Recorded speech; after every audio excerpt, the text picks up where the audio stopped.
Bien, alors bonjour les amis, j'espère que vous allez bien, que vous vivez la vie joyeusement en dépit des événements qui frappent actuellement notre planète, qui sont pas très drôles.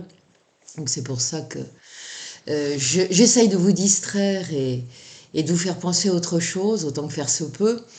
Je vous remercie pour vos commentaires. Toujours aussi nombreux et intéressants, et surtout pour les cafés, les pots de café que vous m'avez offerts, parce que j'ai vu aux deux dernières vidéos que la voilure avait été extrêmement réduite euh, par qui vous savez, et que ça commence à devenir très inquiétant parce que c'est absolument sidérant. Les abonnements aussi, bon, ils ont réduit des deux tiers à peu près en 6 mois. Le reste aussi, hein, voilà. Donc, votre générosité, si je peux dire les choses ainsi, parce que c'est bien ça, bah m'aide beaucoup, parce que, et comme les autres d'ailleurs, puisqu'on est tous au même point, hein, mais bon, selon l'importance de notre chaîne, bah, on n'a pas les mêmes soucis quotidiens. Voilà. Donc merci, merci. Si vous pouvez continuer, même si les temps sont durs, eh bien, ça m'aide beaucoup, je vous le cache pas. Et puis pour le reste, eh bien, vérifier tout ce que vous pouvez vérifier. Bon, j'ai vu très nettement sur la dernière vidéo que les abonnés ne sont plus prévenus, ou presque plus, puisque ça correspond au niveau du visionnage à peu près 10-12% de ceux qui réagissent. Alors vous n'allez pas me dire que sur je sais pas combien d'abonnés je peux avoir, mais 57, un truc dans ce goût-là, il n'y a y a que 10% des gens à peine qui regardent, hein. Bon, c'est complètement aberrant, voilà. Donc les pouces, c'est important aussi, donc si vous pouvez les mettre. Les commentaires, c'est important aussi. Euh, Essayez de regarder le plus tard possible, le plus longtemps possible, les parties de vidéo, parce que c'est la première qui compte. Après, j'ai compris que c'était pas monétisé, hein.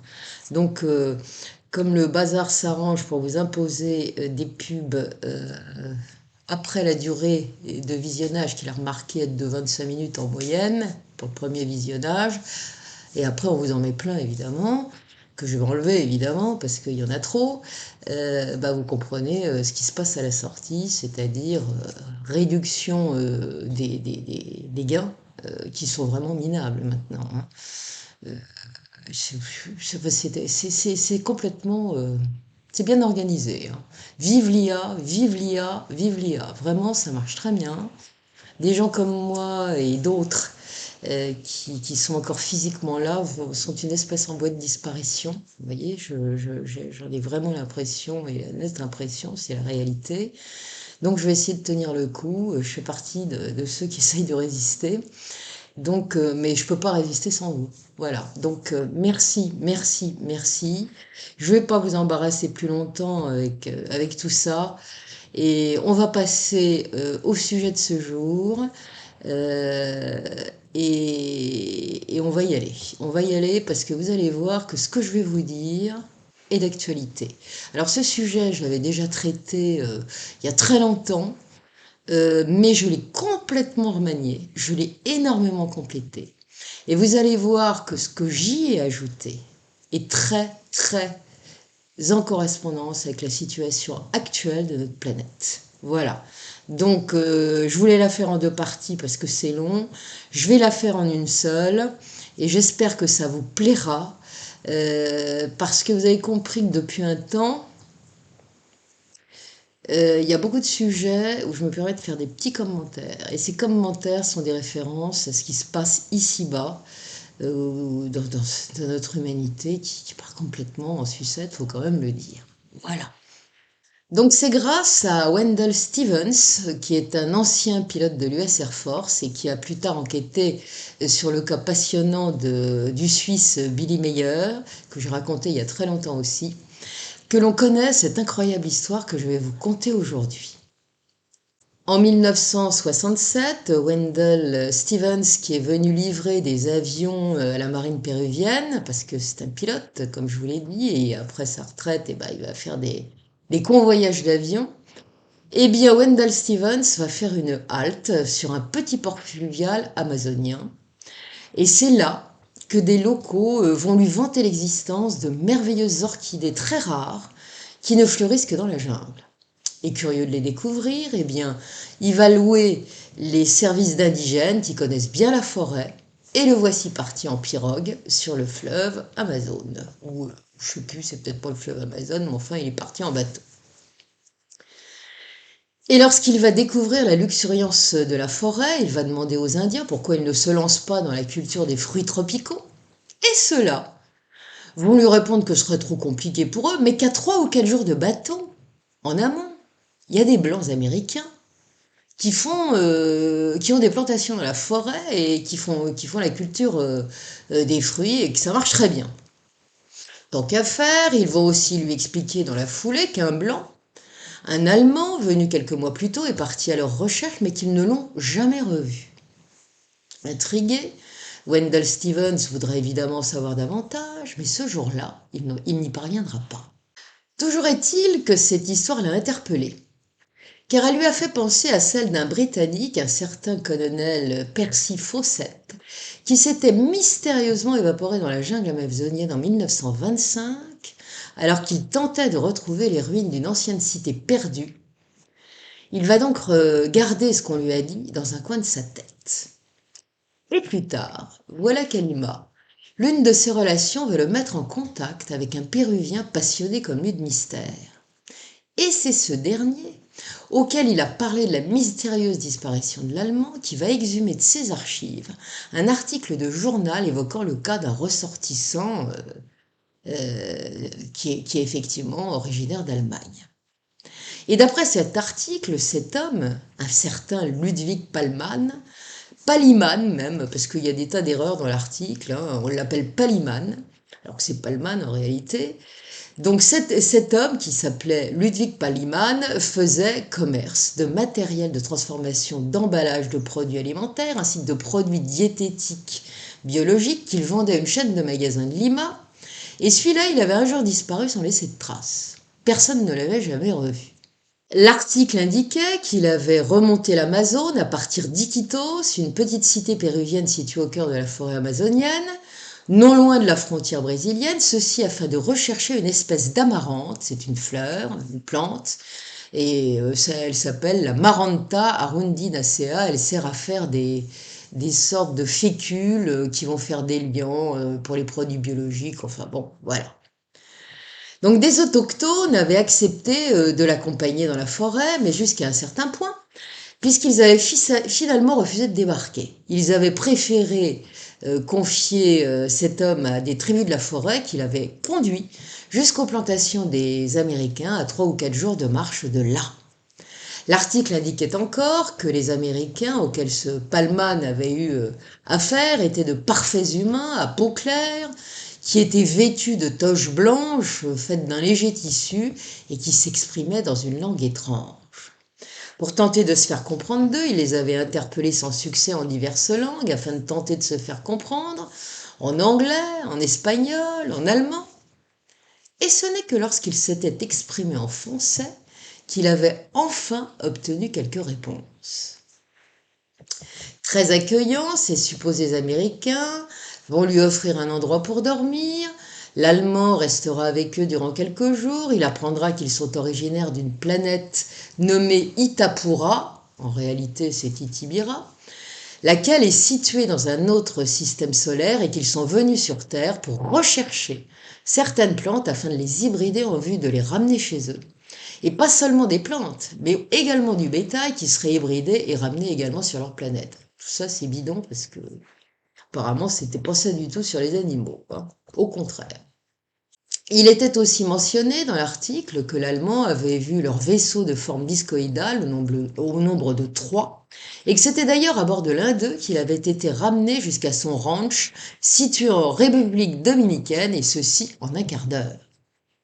Évidemment, cet article a mis l'eau à la bouche de Wendell Stevens, qui s'intéresse aux rencontres rapprochées depuis bien longtemps, et a vu de nez, cette histoire pourrait bien être une pépite. Il va donc se lancer sans attendre dans une enquête minutieuse qu'il mènera d'abord à Lima, notamment dans des magasins qui vendent les produits de ce Ludwig Pallmann, qui se nomme donc, comme je vous l'ai dit dans l'article, Ludwig Palliman, mais en fait c'est Ludwig Pallmann. Mais toutes ces recherches et ces visites au magasin ne donneront absolument rien, il fera chou blanc. Nul ne sera capable de lui dire ce que l'homme est devenu. Wendell Stevens continuera donc dans le temps à enquêter ponctuellement dans diverses contrées sud-américaines pour tenter de le retrouver. Et c'est en 1968 qu'il va rencontrer à Lima un certain Richard Greenwell, qui enquête sur les ovnis et qui va lui montrer des photos de vaisseaux d'une netteté incroyable, vous les voyez à l'image. Elles ont été prises en 1967 près de Yungay, à proximité des contreforts de l'imposant mont Huascarán. Et cela va mettre la puce à l'oreille de Wendell Stevens, puisqu'à vol d'oiseau, Yungay n'est pas aussi éloigné que ça de la fameuse plantation des Américains dissimulée au fond de la jungle. Et ce qui va m'interpeller personnellement, c'est que les contacts qu'un certain Viktor Kapetanovic a eus avec les Apuniens, des stellaires parfaitement humains d'apparence, que j'ai relatés sur ma chaînette il y a à peu près 2 ans, se sont précisément produits dans cette région. On se souviendra d'ailleurs qu'Ivanka, l'une des stellaires apuniennes, lui avait montré des images du futur, notamment celles de 2 terrifiants glissements de terrain qui se produiront plus tard sur les flancs du mont Huascarán et recouvriront 2 villes, celle de Yungay, en causant la mort de milliers de personnes.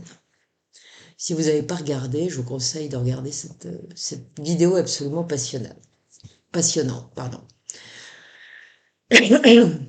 Donc tout cela pour vous dire que dans les régions amazoniennes du Pérou ainsi que dans les montagnes andines, les cas de rencontres avec des stellaires parfaitement humains, disant venir de telle ou telle planète, semblent avoir été fréquents. Et ceci depuis fort longtemps, hein, parce que je crois que sur le lac Titicaca, il y a également des légendes qui parlent de stellaires parfaitement humains. Enfin, revenons-en au cas qui nous intéresse, en l'occurrence celui de Ludwig Pallmann. Wendell Stevens a donc tenté de retrouver la trace de ce monsieur durant des années en Amérique du Sud et comble du comble, il découvrira plus tard qu'en 1968, celui-là se trouvait au Pérou en même temps que lui. Ils auraient donc d'ailleurs pu se croiser puisqu'il a découvert également qu'ils avaient fréquenté à quelques occasions les mêmes endroits à Lima. Mais ça n'a pas été le cas. Durant des années, Wendell Stevens aura dépensé beaucoup d'énergie pour peu de résultats, jusqu'au jour béni, où l'un de ses amis lui fera parvenir le livre écrit par le dit Ludwig Pallmann, publié en 1970 sous le titre Cancer Planet Mission, et il se trouve d'ailleurs que c'est juste après l'apparition de ce livre que notre homme disparaîtra mystérieusement et pour toujours de la planète Terre. Si Wendell Stevens n'aura finalement jamais rencontré Ludwig Pallmann, il aura en revanche mené une enquête autour de ce livre écrit par ce dernier afin de vérifier ce qu'il y avait relaté pouvait contenir une part de vérité. Et ce sera le cas effectivement. Il a donc considéré que ce qui était relaté pouvait être pris au sérieux. C'est pourquoi il lui a lui-même consacré un livre qui sera publié sous le titre UFO Contact from Itibira. Et voilà ce qu'il a d'ailleurs précisé à la fin de la préface de son livre et que je vais vous lire pour que vous ayez une réalité. Nous proposons le livre Cancer Planet Mission dans sa version originale sans aucune modification ni correction. Nous avons tenté durant des années de contacter Ludwig Pallmann ainsi que l'imprimeur d'origine The First Press de Londres, mais sans succès. Et selon notre contact londonien, The First Press a cessé ses activités depuis plusieurs années. Nous n'avons donc pas réussi à joindre Pallmann et nous avons entrepris cette démarche dans l'espoir d'entrer en contact avec l'un ou l'autre, voire les deux. Des annexes ont été ajoutées à la fin du livre. Bon, on aura compris que cette mention figurant dans la préface a été une sorte de ligne à la mer que Wendell Stevens a jetée en espérant que Pallmann mordrait peut-être un jour à l'hameçon, ce qu'il n'a malheureusement jamais fait, puisque comme je vous l'ai dit, il a disparu. Un beau jour, on ne l'a jamais retrouvé. Et si j'ai choisi pour ma part de prendre le cas de ce monsieur au sérieux et de vous le conter à nouveau, c'est parce qu'il entre en résonance avec d'autres cas, dont celui des Apuniens que j'ai déjà évoqué. Mais dès lors, venons-en aux faits. Pour Ludwig Pallmann, tout a apparemment commencé en 1964. La photo de lui que vous voyez à l'écran n'est pas terrible, mais je crois que c'est la seule photo qui existe de cet homme. J'en ai pas trouvé d'autres et pourtant j'ai bien cherché. Et c'est lors d'un voyage en Inde qu'il va faire la rencontre, qui va bouleverser à jamais le cours de son existence. Et, et effectivement, on peut comprendre. Alors qu'il se trouvait à Bombay, il va décider un beau jour de faire un peu de tourisme, une fois n'est pas coutume. Il veut prendre un peu de temps pour découvrir ce pays magnifique, chargé d'histoire et de mystère, et c'est ainsi que le 10 octobre 1964, il va monter dans un train qui doit le mener à Madras. Et en pénétrant dans le compartiment couchette où sa place était réservée, eh bien, il va y trouver un homme mince et d'assez haute taille, à peu près 1m78, 1m80, dont le comportement va aussitôt attirer son attention. Vêtu élégamment, le personnage est un pur vestige de l'occupation britannique. Cependant, son comportement un peu fébrile va quelque peu le surprendre. Après avoir vérifié minutieusement le fonctionnement de la poignée de la serrure de la porte, il va cette fois inspecter la fenêtre et ses joints avec beaucoup d'attention. Et lorsque Pallmann se risquera à lui demander s'il ne serait pas un peu nerveux à l'idée de voyager dans un train, lui répondra en souriant que non, qu'il est simplement curieux. Et puis son inspection terminée, il va aller s'asseoir face à lui sur sa couchette, ses très longues jambes repliées sous elle, sous cette couchette afin de ne pas le gêner. Et désormais, Pallmann a tout loisir de l'observer de près. De type eurasien, il a les yeux noirs, la peau légèrement hâlée et les cheveux châtains. Je précise que sur la photo que vous voyez à l'image, on peut s'en donner une idée, mais que ce n'est qu'une photo d'illustration. Ça n'est pas du tout... Il n'y a pas de photo de l'être, hein, du personnage, absolument pas. Donc cet être a l'air humain, cela dit, l'attention de Ludwig Pallmann va surtout être attirée par sa bouche, anormalement petite et sa mâchoire inférieure légèrement déformée, ainsi que par les extrémités de ses doigts, longs et fins, qui sont protégés par de curieux petits étuis. Outre cela, le personnage semble souffrir de troubles respiratoires, même s'il semble pourtant en bonne santé. À chaque fois qu'il prend en effet une respiration, il respire d'ailleurs très profondément, et ses mains se contractent en même temps. Pallmann va lui offrir un verre de whisky et la conversation va tout naturellement s'engager entre eux. La bienveillance de son regard va un peu le surprendre, mais ce qui va surtout le stupéfier, c'est qu'à chaque fois qu'il s'exprime, dans un anglais parfait d'ailleurs, sa voix ne semble pas provenir de sa bouche, mais d'un petit appareil épinglé sur le revers de sa veste. Il ne manquera pas non plus de remarquer qu'il bute systématiquement sur le premier mot de chaque phrase qu'il prononce et que son débit est un peu hésitant. Mais comme il l'écrira plus tard, ce tic de langage ajoutait à l'élégance naturelle qui se dégageait de lui. Leur conversation sera banale et à un moment, il lui dira s'appeler Satura. À la tombée de la nuit, le train va faire une halte dans une grande gare. Sur le quai se bousculent, hélas, des mendiants en haillons. Les mains tendues vers les fenêtres du wagon, ils quémandent aux voyageurs de l'argent et de la nourriture. Satura va alors se lever, descendre du train. Depuis la fenêtre, Pallmann va le voir se diriger droit vers une femme maigre à faire peur. La plus misérable qu'il ait jamais vue, elle tient serré contre sa poitrine un enfant minuscule, dont les yeux sont hagards, qui semble manifestement souffrir de malnutrition. Il n'en a probablement pas pour longtemps, ce pauvre enfant. Satura va lui donner une pièce à cette maman, en même temps qu'il va glisser prestement un comprimé entre les lèvres de son petit. Et ceci fait, il va remonter dans le train. Mais de retour dans le compartiment, il va demander aussitôt à Pallmann de le suivre en ajoutant qu'ils ont beaucoup à faire. Sur ce, il va l'entraîner jusqu'à un wagon bondé de 3e classe, une sorte de cours des miracles que ce wagon. Mais Satura ne semblera pas y prêter du tout attention. Il va aussitôt s'approcher d'un groupe d'enfants, distribuer à chacun d'eux un de ses comprimés, tout en leur donnant des recommandations en hindi, un hindi parfait d'ailleurs, ce qui laissera Palman absolument stupéfait. Et ceci fait, il va se pencher vers un vieil homme qui est prostré, il est assis à même le sol, il va lui offrir aussi un de ses cachets, et ceux-là vont sembler avoir un effet miraculeux sur tous ces pauvres gens, puisque presque aussitôt même, après les avoir avalés, tous ont semblé avoir repris du poil de la bête, de la vigueur, tout va mieux. Et d'ailleurs, le vieil homme qui était prostré un moment plus tôt est absolument pas reconnaissable, on le reconnaît à peine. Il a le visage tout ridé, mais désormais illuminé par un sourire. Il tend les mains vers Satura et cette fois, ce n'est pas pour le supplier de l'aider, mais simplement pour toucher ses vêtements avec une grande vénération. Tout cela va laisser Palman pantois, mais pour autant, il ne dira rien, il va continuer à regarder. Le voyage va donc se poursuivre, mais lorsque le train va approcher de Madras, Palman, que ce Satura intrigue vraiment, vraiment beaucoup, va lui demander d'où il vient. Et sans hésitation, le personnage va lui répondre qu'il est originaire de Kotosoti. Kotosoti?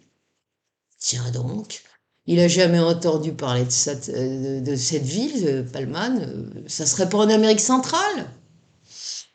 Son interlocuteur lui répondra le plus tranquillement du monde que non, c'est pas le cas, que Kotosoti se trouve sur Itibera 2. Itibera 2? Voilà autre chose. Palman, qui a beaucoup bourlingué dans sa vie à travers le monde, ne voit pas du tout de quoi il parle. Il va donc lui demander si par hasard il se moquerait pas un peu de lui. Mais imperturbable, Satura va lui répondre que non, sans toutefois lui en dire davantage. Alors Palman va insister, lui demander des précisions. Et en se tournant vers la fenêtre, Satura va alors pointer un doigt vers le haut, vers le ciel en fait, en direction du soleil qui est en train de se lever. Mais il en dira pas plus. Palman est à nouveau interloqué, mais il fera pas de commentaire. Et un moment plus tard, sur le quai de la gare de Madras, sans qu'ils n'échangent la moindre parole, leurs chemins vont se séparer pour toujours. Du moins, Ludwig Palman le croit-il. À peine sera-t-il installé dans l'une des luxueuses chambres qu'il a réservées dans l'un des palaces de la ville, qu'il repensera à son compagnon de voyage. Oui, à qui a-t-il eu affaire? Qui est cet étrange personnage qui guérit les gens avec ses pilules miraculeuses et prétend apparemment venir d'une autre planète? Et ça va le turlupiner, au point qu'il descendra faire des recherches à la bibliothèque de l'hôtel, mais il trouvera rien évidemment. Ni la ville, ni la planète dont l'étrange inconnu lui a dit venir. Et alors que plus que perplexe, il vient de regagner sa chambre, un appel de la réception va le prévenir alors que quelqu'un le demande. Il va descendre pour voir de quoi il retourne et trouver un Indien très distingué qui va lui dire venir de la part de Satura. Il va lui remettre une brochure où sont représentées des œuvres d'art et où est inscrit une adresse. Intrigué, Palman décidera de s'y rendre après le déjeuner. À sa grande surprise, le taxi va le déposer devant une somptueuse demeure, une sorte de palais miniature entouré d'un merveilleux jardin. En y pénétrant, il découvrira qu'il s'agit d'une sorte de galerie d'art. Satura va aussitôt se précipiter pour l'accueillir chaleureusement et sans perdre un instant, il va l'entraîner dans une petite salle afin de lui montrer une œuvre représentant le dieu Vishnu peinte sur un tissu précieux. Il lui fera alors remarquer à l'arrière-plan du dieu, la présence de vaisseaux volants discoïdaux. On lui précisera à ce moment qu'il s'agit de vaisseaux cosmiques en ajoutant que c'est la preuve que nombre de générations d'humains ont eu l'occasion d'observer des vaisseaux venant de l'espace. Palmade va en rester interdit. Qu'est-ce que c'est encore que cette histoire? Et plus que jamais, il va se demander à qui il a affaire et surtout où il veut en venir. Voudrait-il lui vendre quelque chose? Non, ce ne sera rien de tel, ils passeront simplement un très agréable moment ensemble. Et Satura, qui ne cessera de l'observer avec attention, lui posera moult questions, notamment sur l'Europe, et lorsque Palman lui fera part de son projet de se rendre au Cachemire puis à Bénarès, eh bien Satura lui répondra simplement: Bénarès, la plus sainte de toutes les villes, sera le lieu où nous nous retrouverons. Et sur ces paroles, il va lui mettre sur le nez une curieuse et lourde bague en or, et pèse au moins 1,5 cm, une bonne grosse bague, comme vous pouvez le voir, sertie en son centre d'un minuscule morceau de métal qui scintille comme un diamant. Il n'a jamais vu ça, mais c'est très joli. Et en lui désignant ce petit morceau de métal scintillant, eh ben, Satura va mystérieusement lui préciser que grâce à lui, ils pourront se revoir à Bénarès. En lui remettant la bague, il lui recommandera de ne pas l'égarer, car il s'agit d'un bijou très ancien qui porte le symbole d'une religion humaine très proche de la sienne. Avant qu'ils ne se séparent, Palman lui posera la question qui lui brûle la langue. Depuis qu'ils se sont rencontrés, quelle profession exerce-t-il? Bah oui, c'est un businessman, donc il se renseigne. Et à cela, Satura lui répondra tranquillement en souriant: Je suis un serviteur de Dieu, comme tout mon peuple. Quelque temps plus tard, Palman arrivera enfin à Bénarès, dans la soirée du surlendemain de son arrivée, alors qu'il est en train de goûter la fraîcheur du soir dans les jardins de son hôtel. Voilà qu'il sent que le doigt auquel il a glissé l'anneau que lui a offert Satura le brûle. Et maintenant, voici que son centre semble scintiller étrangement. Pensant qu'il s'agit d'un reflet lumineux qui provoque cette mystérieuse brillance, il va changer sa main de position. Or, cela n'y changera rien. Le petit morceau de métal inclus dans l'or de la bague continuera de briller de mille feux, comme un projecteur en miniature, écrira-t-il plus tard. C'est vraiment curieux tout cela. Et sa luminosité va encore s'intensifier, tandis que l'image de Satura va s'imposer à lui. Elle semble s'être incrustée dans son cerveau, cette image, et elle est si nette que ça va le perturber. Et puis vont lui revenir en tête ces paroles, celles qui disaient que la bague lui annoncerait sa présence. Il aura beau se dire que tout ça est absurde, eh bien les paroles de Satura vont continuer de lui tourner en boucle dans la tête, jusqu'à tourner à l'obsession d'ailleurs. Et pourtant, il va vite découvrir que ça ne l'est pas tant que ça, absurde. Et oui. Et oui, en effet, puisque vers 21h30, Satura va tout à coup surgir à l'entrée du jardin, où il est en train de prendre le frais, et sans hésiter, il va se diriger droit vers lui, comme s'il savait exactement où le trouver. Satura semble ravi de le revoir, et au fond, Palman l'est aussi. Il va lui conter son voyage au Cachemire, lui montrer des photos des temples qu'il a visités là-bas, et en contemplant ces temples qu'il semble connaître, Satura semblera attristé. Il murmurera d'ailleurs avec une pointe d'amertume que la religion est aveugle, tout comme l'amour. Puis la conversation va tourner autour d'autres sujets, et Palman va découvrir que Satura a un grand sens de l'humour, et aussi qu'il s'exprime parfaitement en espagnol lorsqu'il s'adresse à lui dans cette langue. Il réalisera, Palman, qu'il comprend aussi parfaitement l'hindi, alors que pourtant, ceux qui s'expriment dans cette langue autour d'eux parlent vraiment très vite. Bah si, il comprend. Palman va alors se demander si l'appareil épinglé au revers de sa veste, dont il pensait que ça se limitait à lui permettre de s'exprimer, n'y serait pas pour quelque chose. Ne serait-il pas aussi une sorte de traducteur électronique sophistiqué, un système d'interprétation simultanée comparable à ceux qu'utilisent les membres de l'ONU? Et ce qui l'ébranlera également au plus haut point à ce moment, c'est sa voix. Quoique d'une sonorité ordinaire, il lui semble qu'elle a la mystérieuse propriété de lui faire ressentir le sens profond des mots qu'il prononce. Il écrira d'ailleurs plus tard à ce propos: S'il parlait de la douleur, il m'arrivait de tressaillir. S'il parlait d'amour, j'étais envahi par une sensation très douce. C'était difficile à expliquer. Le gadget donnait une nouvelle dimension, une subtilité inconnue à sa voix.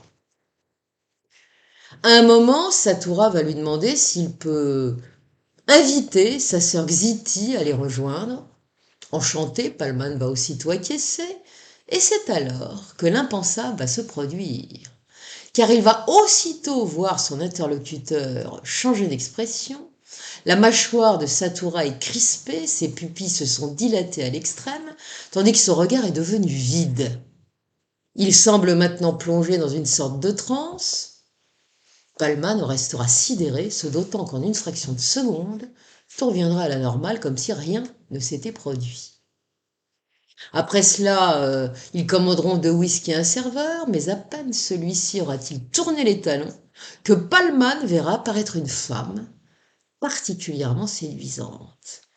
Elle a surgi dans une grande lumière et s'est comme matérialisée sous leurs yeux, à quelques mètres d'eux. Les mots vont lui manquer devant l'apparition soudaine de cette beauté, petite et menue, qui se dirige maintenant vers eux. Vêtue d'une somptueuse robe de soirée faite d'un tissu scintillant et chaussée de sandales dorées, elle semble glisser plutôt que marcher. Étrangement, son corps et ses bras se meuvent de façon rythmique, d'une manière qu'il a d'ailleurs remarqué aussi chez son frère. Aussitôt, Palman a saisi qu'il s'agissait de Xiti, la sœur de Satura. Le voile orange de soie légère qui couvre sa chevelure et sa tenue lui donne un air un peu oriental, mais elle n'en a pas le physique. Et lorsque Satura fera les présentations, elle plongera son regard dans le sien, un regard franc qui va fortement le troubler, et même pire, comme on le verra. Le frère et la sœur se ressemblent. Elle affiche d'ailleurs cette même légère déformation au niveau du menton et ce charme particulier. Et Palman va tout de suite remarquer aussi qu'elle s'exprime comme son frère. Sa voix mélodieuse, qu'il comparera à un murmure, sort apparemment en effet d'un ravissant pendentif, orné de pierres précieuses suspendues à une chaîne à la base de son cou, et le son est parfaitement synchronisé avec le mouvement de ses lèvres. Cette technologie que le frère et la sœur utilisent pour s'exprimer va l'intriguer plus que jamais, et l'idée va lui venir de se livrer à un petit test. Comme tous les deux ont une maîtrise parfaite de l'espagnol classique, il va décider de s'exprimer dans un espagnol teinté d'un accent péruvien d'abord, puis d'un accent castillan. Et il va pas être déçu de l'effet produit, car à chaque fois qu'il changera d'accent, leurs visages afficheront systématiquement la surprise, tandis que leurs regards se croiseront, en même temps qu'ils sembleront concentrés sur les sons inconnus qu'ils prononcent, comme s'ils tentaient de les identifier. Bon, ça n'a pas dû être très agréable pour eux, puisqu'ils repasseront rapidement à l'anglais, et c'est ainsi que Palman aura saisi qu'ils ne sont pas vraiment polyglottes et que leurs gadgets les contraignent tout de même à certaines limites. En attendant, cette soirée indienne leur a marqué. La grande beauté et le charme de Xiti ainsi que cette aura de mystère qui l'entoure l'ont littéralement foudroyé, il faut bien le dire.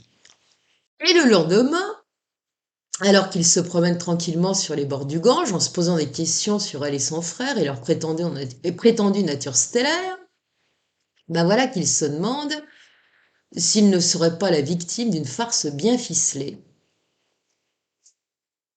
Ils se posent des questions. Et c'est à ce moment-là que Satura va inopinément surgir à ses côtés.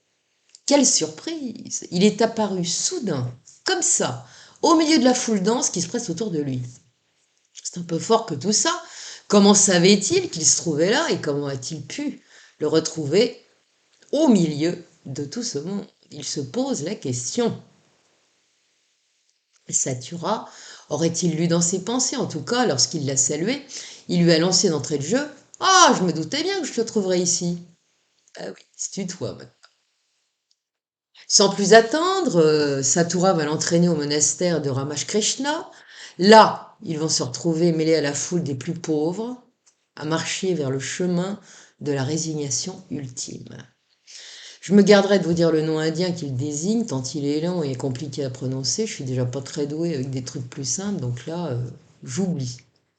En tout cas, ils vont parvenir à ce lieu sinistre, qui n'est autre qu'un mouroir, où sont déposés ceux de tous âges et de tous sexes, qui sont sur le point de rendre l'âme. Ces malheureux vivent leurs derniers instants dans une promiscuité extrême, parfois entourés des leurs, parfois aussi dans une solitude absolue. Et au milieu de la foule dense, Satura va se frayer un chemin. Dans cet environnement pitoyable, il semble parfaitement à l'aise, comme il l'avait été d'ailleurs quelques jours plus tôt dans le wagon de 3e classe qui les menait à Madras. Palman le verra ainsi se diriger droit vers un enfant en larmes, âgé de 7 ou 8 ans, blotti contre une femme étendue à même le sol. Submergé par la douleur et probablement aussi par la peur, le pauvre petit qui vient manifestement de perdre sa maman pousse des hurlements déchirants. Satura va alors prendre un petit peu d'eau, nettoyer avec délicatesse son visage qui est noir de crasse tout en lui parlant avec douceur. Ceci fait, il va lui donner de quoi se nourrir. Palman aurait eu le temps de remarquer que les hommes chargés de garder l'endroit l'ont regardé faire sans manifester la moindre émotion.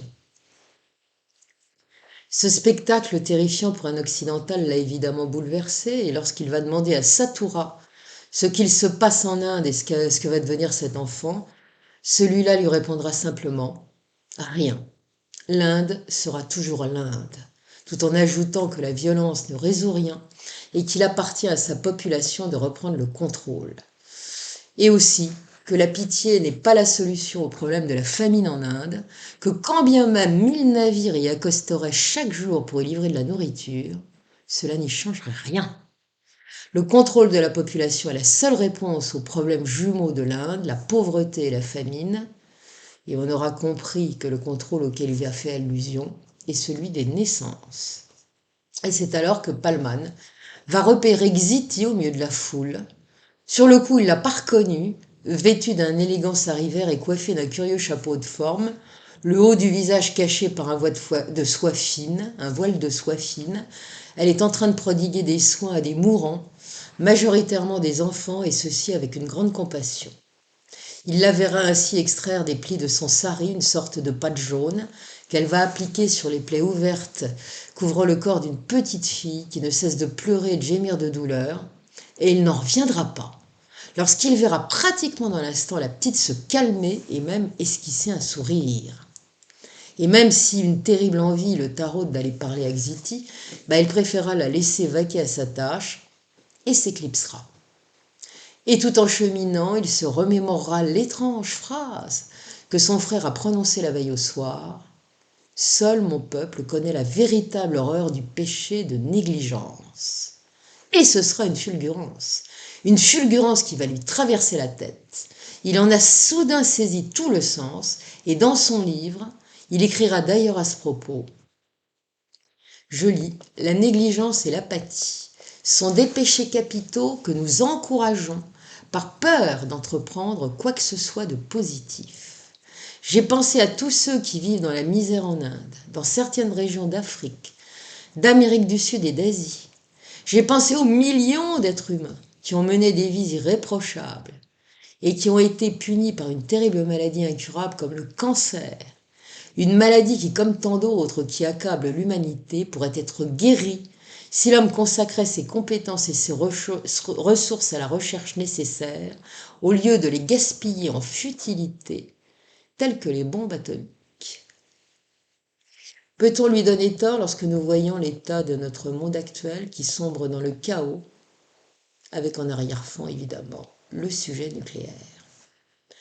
En attendant, Palman considérera désormais d'un autre œil ce qu'il a vu sur les rives du Gange, le fleuve sacré de Bénarès, cette ville sainte d'où l'on vient des quatre coins de l'Inde, en pèlerinage. Il se souviendra de ces prostituées qu'il a vues racoler à proximité des bûchers funéraires fumants. Il se souviendra aussi de ces sculptures qu'il a vues sur les murs de certains temples, représentant parfois les positions les plus intimes de l'acte charnel. En ces instants d'intense réflexion, il va se demander où se trouve l'amour. Eh oui, l'amour, le vrai. Où il se trouve dans tout cela. Je n'en dirai pas davantage sur ce qu'il a écrit dans son livre, dont les termes ont fidèlement été rapportés par Wendell Stevens. Sinon que ce jour-là, Palman a vécu une sorte d'électrochoc, une prise de conscience qui a radicalement changé sa manière de considérer les choses de ce monde. Satyra, qui la rejoint, va alors lui proposer de l'emmener un peu plus loin, toujours sur les bords du Gange. Il tient à l'emmener voir les enfants de Dieu. En d'autres termes, le lieu où sont incinérés les petits-enfants. Après tout, autant aller jusqu'au bout. Palman va donc accepter sa proposition. Arrivés là-bas, ils trouveront une quarantaine de bûchers en feu autour desquels des hommes s'affairent, tels d'insensibles robots. Ils ramassent les membres de ces petits-enfants pauvres qui tombent des brasiers et les rejettent dans la fournaise, comme s'il s'agissait de vulgaires brindilles. Ce spectacle terrifiant va définitivement chavirer Pallman qui réalise dans toute son horreur à quel point la vie de ses petits-enfants n'aura été que souffrance. À propos de cela, il écrira qu'une telle scène aurait fait pleurer les anges. Sur le chemin du retour à son hôtel, escorté d'un Satura silencieux, sa conviction sera faite. Celui-là et sa sœur viennent sans nul doute d'une autre planète. Les deux hommes passeront la soirée ensemble. Assis dans le parc de l'hôtel, Pallman l'écoutera parler avec attention. Il se risquera aussi à lui poser des questions, dont une qu'il taraude. Un détail quelque peu futile l'intrigue en effet. Pourquoi n'aperçoit-il jamais ses dents lorsqu'il sourit?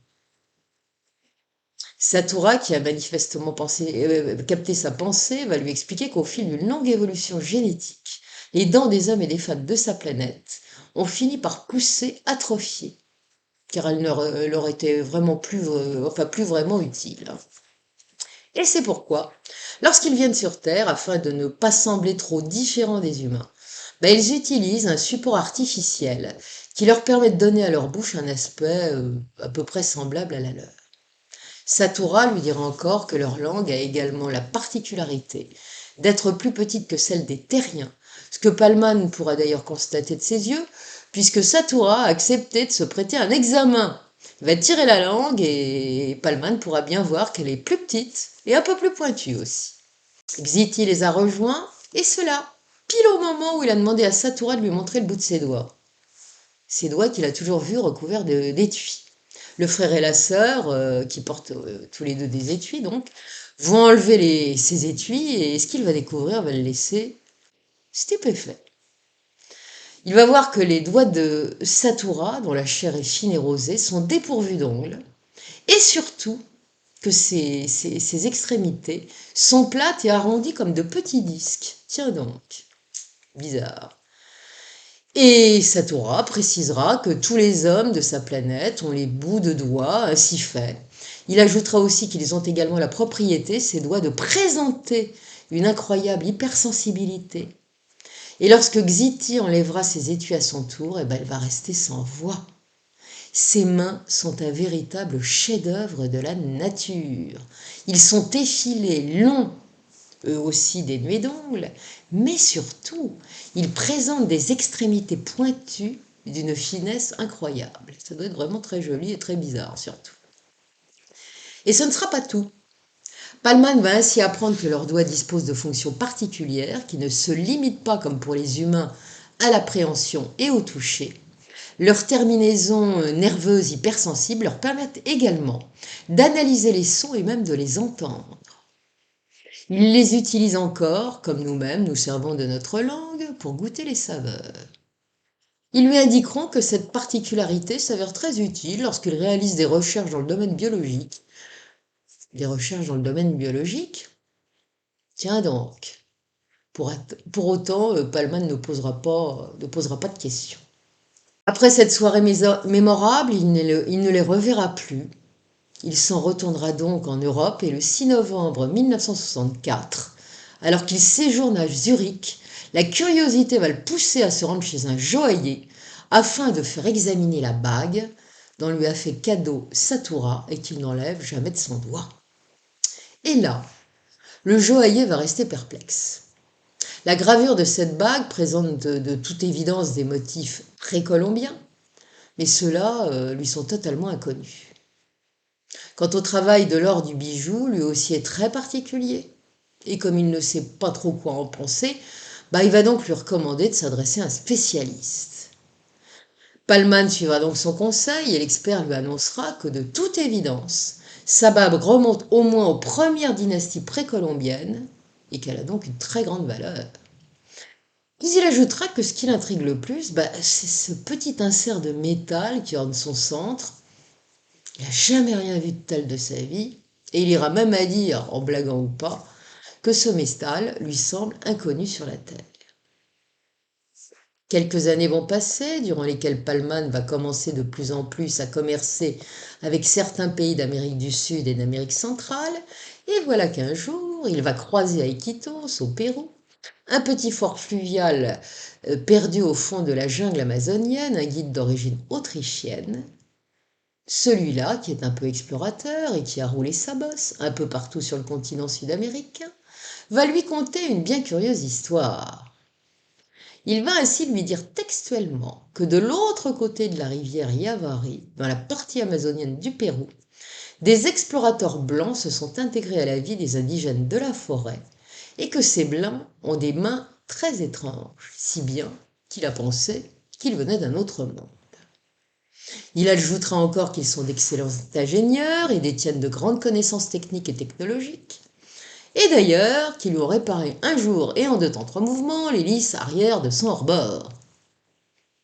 Il vantera encore leurs connaissances médicales exceptionnelles et terminera son laïus en soulignant que pour cela, ces blancs sont très appréciés des Indiens de la forêt. Comme l'Autrichien a l'air en verbe, Palman va lui offrir quelques verres, si bien qu'il va continuer de s'épancher sur ce groupe de blancs dont le profil est pour le moins singulier.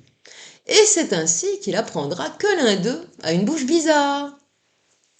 Et celui-là, un jour qu'il n'était pas vraiment dans son assiette, lui a donné un comprimé, un petit comprimé qui l'a requinqué aussi sec. Il lui a aussi fait boire un jus de fruits au goût étrange, le meilleur qu'il ait jamais bu d'ailleurs, ce qu'il a définitivement remis sur pied.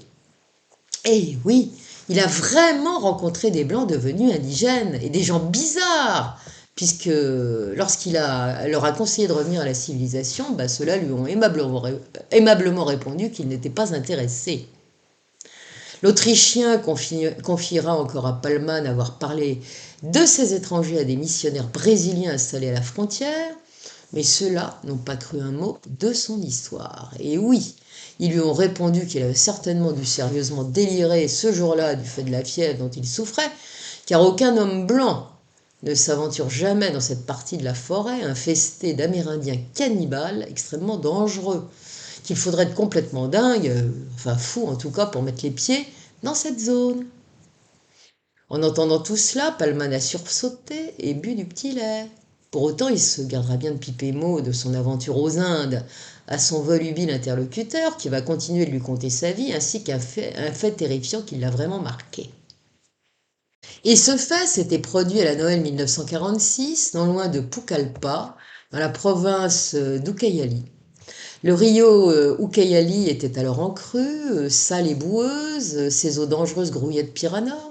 Oui, c'est comme ça hein, dans les rivières amazoniennes. Et alors qu'il se trouvait sur une petite rive de sable fin à observer des gamins qui cherchaient des œufs de tortue, l'un d'eux s'était soudain mis à hurler à plein poumon. Tous s'étaient précipités à l'eau pour aller récupérer quelque chose de sombre qui flottait dans le courant. Et lorsqu'ils avaient vu de quoi il s'agissait, son cœur, oui, Palman a vu de quoi il s'agissait, son cœur s'est arrêté. Oui, parce que qu'est-ce que c'était? C'était un bébé, une petite fille aux cheveux bruns. Et là, les bras lui en sont tombés parce que qui pourrait faire une chose pareille? Elle était encore vivante, la petite. Hein. Et il apprendra vite qu'une tribu vivant en amont dans la forêt avait pour coutume de jeter à la rivière ses nouveau-nés, notamment en cas de famine, en sachant qu'ils seraient bien vite dévorés par les piranhas. Et les membres de cette tribu ne connaissaient en effet pas du tout la notion de meurtre. Tuer, pour eux, c'était pas un cas de conscience. Hein. C'était un geste comme un autre. L'Autrichien confiera encore à Palman avoir aussitôt emmené la petite chez les religieuses de la mission catholique de Pucallpa. Celles-là la baptiseront sans tarder pour le cas où elle ne survivrait pas. Elles lui donneront aussi le nom de Maria Navidad, Maria en l'honneur de la Vierge Marie, et Navidad puisqu'elle a été trouvée le jour de Noël. Des années plus tard, il apprendra qu'elle a été scolarisée dans une école de la mission près de Lima, et aussi que sa maman avait été battue par ceux de sa tribu, et qu'elle était apparemment décédée peu après. C'est pourquoi son bébé avait été sacrifié par les membres de la tribu. Alors si je m'étends sur cette sinistre histoire, c'est parce que je vais reparler dans quelques instants de cette petite fille sauvée des eaux, et vous verrez à quelle étrange occasion. Des années plus tard, Ludwig Palman va commencer à souffrir d'une grave maladie rénale et celle-ci s'étant aggravée, il sera hospitalisé en 1967 à Lima afin d'y subir une opération du rein droit. Et comme il doit rester 3 jours en observation avant l'intervention, on l'a installé dans une confortable chambre qui donne sur un jardin, c'est au rez-de-chaussée, il peut donc aller se promener s'il en a envie. Et c'est lors de la seconde nuit qu'il va passer là-bas, alors que la douleur est atroce au point qu'il ne peut plus fermer l'œil, que va se produire l'impensable. Alors que dans l'obscurité, il cherche à tâtons la sonnette pour appeler une infirmière dont il espère qu'elle va lui donner quelque chose pour le soulager, ben voilà que ses doigts vont accrocher tout autre chose, en l'occurrence une main fine et chaude, qui va aussitôt serrer la sienne avec affection. Une fois la lampe de chevet allumée, Palman va découvrir que cette main n'est autre que celle de Xiti, qui pose sur lui un regard bienveillant et qui lui sourit. Elle va aussitôt retirer de son doigt la bague que son frère lui a offert, qu'il n'a jamais cessé de porter, et lui faire absorber un cachet dont l'effet immédiat se révélera miraculeux. Lorsqu'elle lui a ôté la bague du doigt, il aura eu le temps de remarquer que l'insert métallique incrusté en son milieu émettait une lueur. Après s'être assise sur son lit, Xiti va se débarrasser des étuis qui couvrent les bouts de ses doigts, et elle va lui effleurer le visage avec ses doigts. Le toucher en sera si léger que Palman dira avoir eu la sensation que c'était une plume qui l'effleurait, et en quelques instants, la fièvre, comme la terrible douleur lancinante qui l'épuisait, vont disparaître. Quel soulagement! Soulagé de cette douleur et fou de bonheur d'avoir retrouvé Xiti, il va la prendre dans ses bras. Oh, il aurait bien voulu l'embrasser, évidemment, mais sa bouche est hélas protégée derrière un fin voile de soie dont il apprendra plus tard qu'elle et les siens utilisent ce procédé pour éviter d'être contaminés par les microbes. Ah, voilà. Elle va gentiment se débattre pour se libérer. Il entendra à ce moment murmurer d'étranges petits gazouillis, très mélodieux.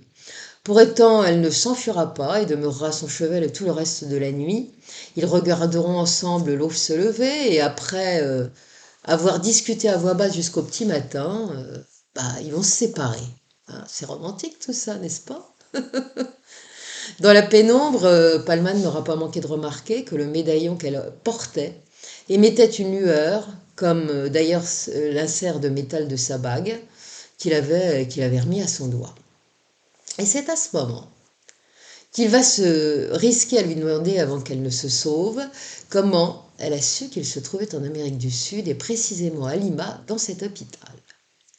Xiti va lui répondre qu'elle y était venue pour y voir une élève infirmière nommée Maria Navidad, afin de l'informer sur son passé et lui révéler qui elle était, en ajoutant que c'était pas chose facile pour elle et qu'elle n'arrivait pas à se décider à le faire. Elle hésitait beaucoup, elle ne savait pas comment faire. Maria Navidad, tiens donc! Xiti va ajouter encore que lorsque celle-ci n'était qu'un tout petit bébé, elle avait été secourue par des métis et un guide autrichien, que cela s'était produit près de Pucallpa, sur le fleuve Ucayali. Elle avait ensuite été emmenée à Lima, élevée par les sœurs catholiques, et celles-là même qui dirigent l'hôpital où il séjourne. Xiti lui confiera aussi qu'elle et son frère connaissaient bien sa maman, une femme qui avait été battue à mort par les membres de sa tribu, et qu'ils avaient secouru dans une zone toute proche de l'endroit où ils avaient atterri pour la première fois lors de leur venue sur Terre. Et quand la femme s'était sentie un peu mieux, ils l'avaient emmenée sur leur planète. Eh oui, hélas, hélas. Elle n'avait pas pu s'adapter à sa nouvelle vie. Et comme elle était terrorisée à l'idée de revenir sur Terre, finalement elle était morte. Peu après son arrivée sur Itibira, Xiti soulignera qu'elle était partie à ce moment-là dans la paix et la sérénité. Avant qu'elle ne le quitte, Palman va évoquer son état et l'opération qui l'attend. Elle va alors sourire et lui dire simplement qu'il sera libéré de toute douleur durant 6 mois. Et le plus fort, c'est que ça va être véritablement le cas. D'ailleurs, il n'aura même pas un rhume, quoi que ce soit, durant l'année qui suivra leur retrouvaille. Et qui lui aura été prédit sera si vrai que le matin de l'opération, lorsqu'on viendra le chercher pour le mener au bloc, bah il pourra pas être opéré. Bah oui. Comme il pétait la forme à son réveil, bah il a rien trouvé de mieux que de sortir en douce de l'hôpital pour aller avaler un solide petit déjeuner dans un petit restaurant chinois du coin. Alors évidemment, en entendant cela, les médecins vont rester muets de surprise, d'autant que Palman va les achever en leur déclarant qu'il est guéri, qui va d'ailleurs leur signer une décharge car il veut quitter au plus vite l'hôpital. Bon, les médecins qui ont constaté de visu qu'il avait effectivement l'air d'aller beaucoup mieux vont accepter sa demande, mais quand même sous la réserve qu'il subisse avant quelques examens. Et à leur grande surprise, eh bien les 10 examens révéleront qu'il se porte, on ne peut mieux. Ce qui lui vaudra d'ailleurs d'être appelé le patient miracle de l'hôpital de la Maison française de Lima par les religieuses. Bon, ces dernières auraient évidemment apprécié que le corps médical soit pour une fois convaincu que les miracles existent, mais ce sera peine perdue. Quant au chirurgien qui devait opérer Palman, bah lui se contentera de lui confirmer que tout va très bien et que son cas est déconcertant car la veille encore, il était vraiment très malade. La fin de leur échange sera un peu étrange, le chirurgien, qui semble tout de même quelque peu déconcerté, lui dira en effet d'un ton peu assuré qu'il a l'impression d'être devant une personne différente.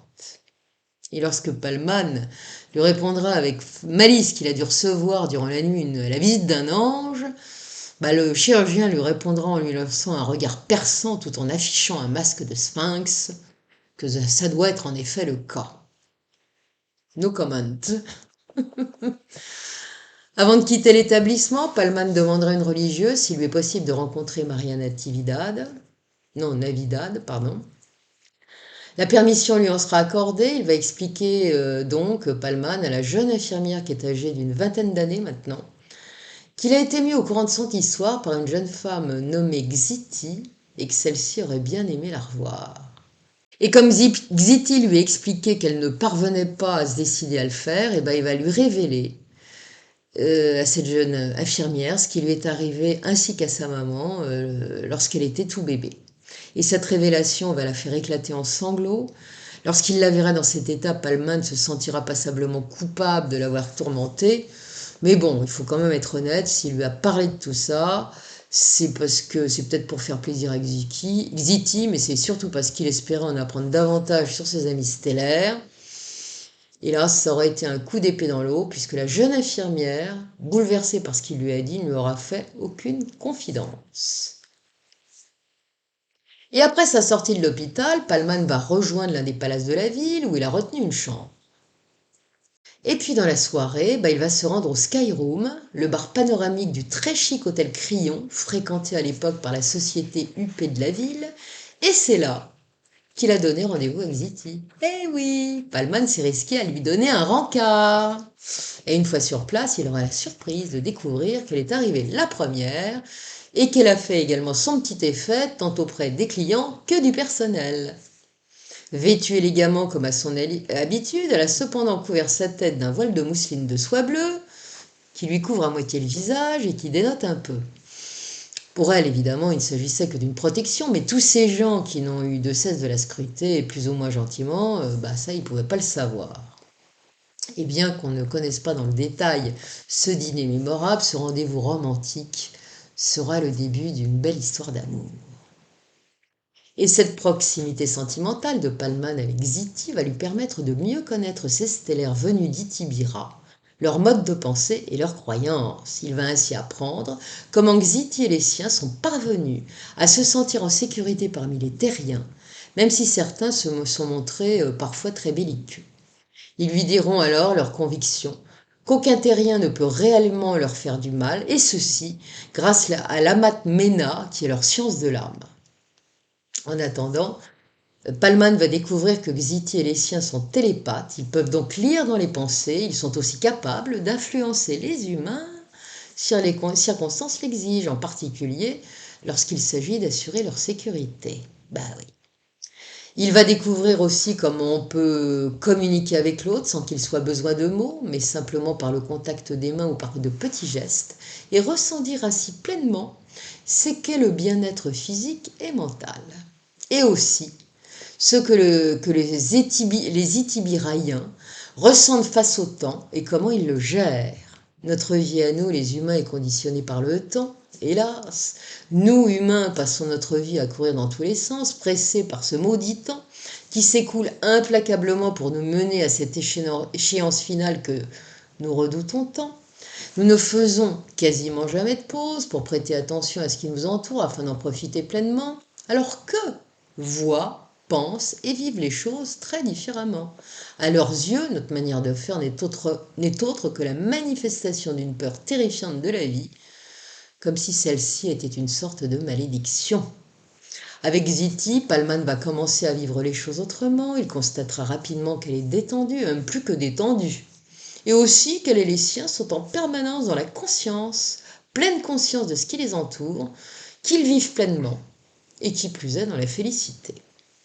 Avec surprise, il découvrira encore qu'elle est folle de musique, en particulier des rythmes des cumbias colombiennes, et c'est ainsi qu'elle s'arrangera pour qu'il passe régulièrement devant un magasin de la ville, un magasin de disques de Lima, équipé de haut-parleurs qui diffusent cette musique à plein tube au public de la rue. À sa grande surprise, Palman verra qu'à chaque fois qu'il passe devant ce magasin, son visage devient radieux, signe qu'elle ressent au plus profond d'elle-même, et avec une intensité rare, les sons et les rythmes de cette musique. Xiti surprendra son amoureux plus d'une fois, comme le jour où elle lui déclarera qu'elle a besoin de monnaie locale et lui confiera alors des lingots d'or magnifiquement sculptés en lui demandant de se rendre dans un bureau de change. Inutile de dire que lorsque les employés vont voir ça, ils vont ouvrir des yeux ronds parce que ces lingots sont manifestement des pièces archéologiques très anciennes, mais pour autant, ils ne discuteront pas et ils feront leur opération de change. Avec Ziti, les journées étaient intenses donc, mais jamais fatigantes. Il se sentait bien avec elle, Palman, et en pleine santé. Enfin, sa vie n'avait plus vraiment rien à voir avec celle qui était la sienne quelque peu de temps auparavant. Et puis voilà qu'un beau matin, Xiti va lui annoncer que Satura aimerait bien le revoir et que rendez-vous a été fixé à Huancayo, une ville des Andes péruviennes. Et c'est ainsi que le 17 février 1967, le couple va quitter Lima et voyager par le train jusqu'à Huancayo, chargé de valises et de paquets pleins à ras-bord de disques, de graines et d'autres objets hétéroclites que Xiti a achetés. Pour les 70 km qui séparent Lima de cette ville, ce sera un voyage de 11 heures sur les hauts plateaux andins qui les attend. En raison du relief difficile, le train qui circule sur cette ligne de chemin de fer qui est la plus haute du monde, peut-être encore maintenant d'ailleurs, roule rarement en effet à plus de 40 km/h. À un moment, il va même franchir un col, celui de Ticlio, qui est perché à 4818 mètres d'altitude. C'est plus haut que le Mont Blanc. À la gare de Huancayo, qui s'étend sur l'altiplano, à 4000 mètres d'altitude, enfin c'est la ville qui s'étend là, et qui est d'ailleurs la principale cité des Andes péruviennes avec Cusco, une surprise attend Palman. La métamorphose de Satura est telle en effet que sur le moment, il l'a même pas reconnue. Les élégants complets à la mode britannique qu'il a vu arborer en Inde quelques temps plus tôt ne sont plus de mise. Et comme les gens de l'altiplano, ils portent désormais des vêtements en laine brune superposés. Le plus fort, c'est qu'ils leur ressemblent à ces gens à s'y méprendre.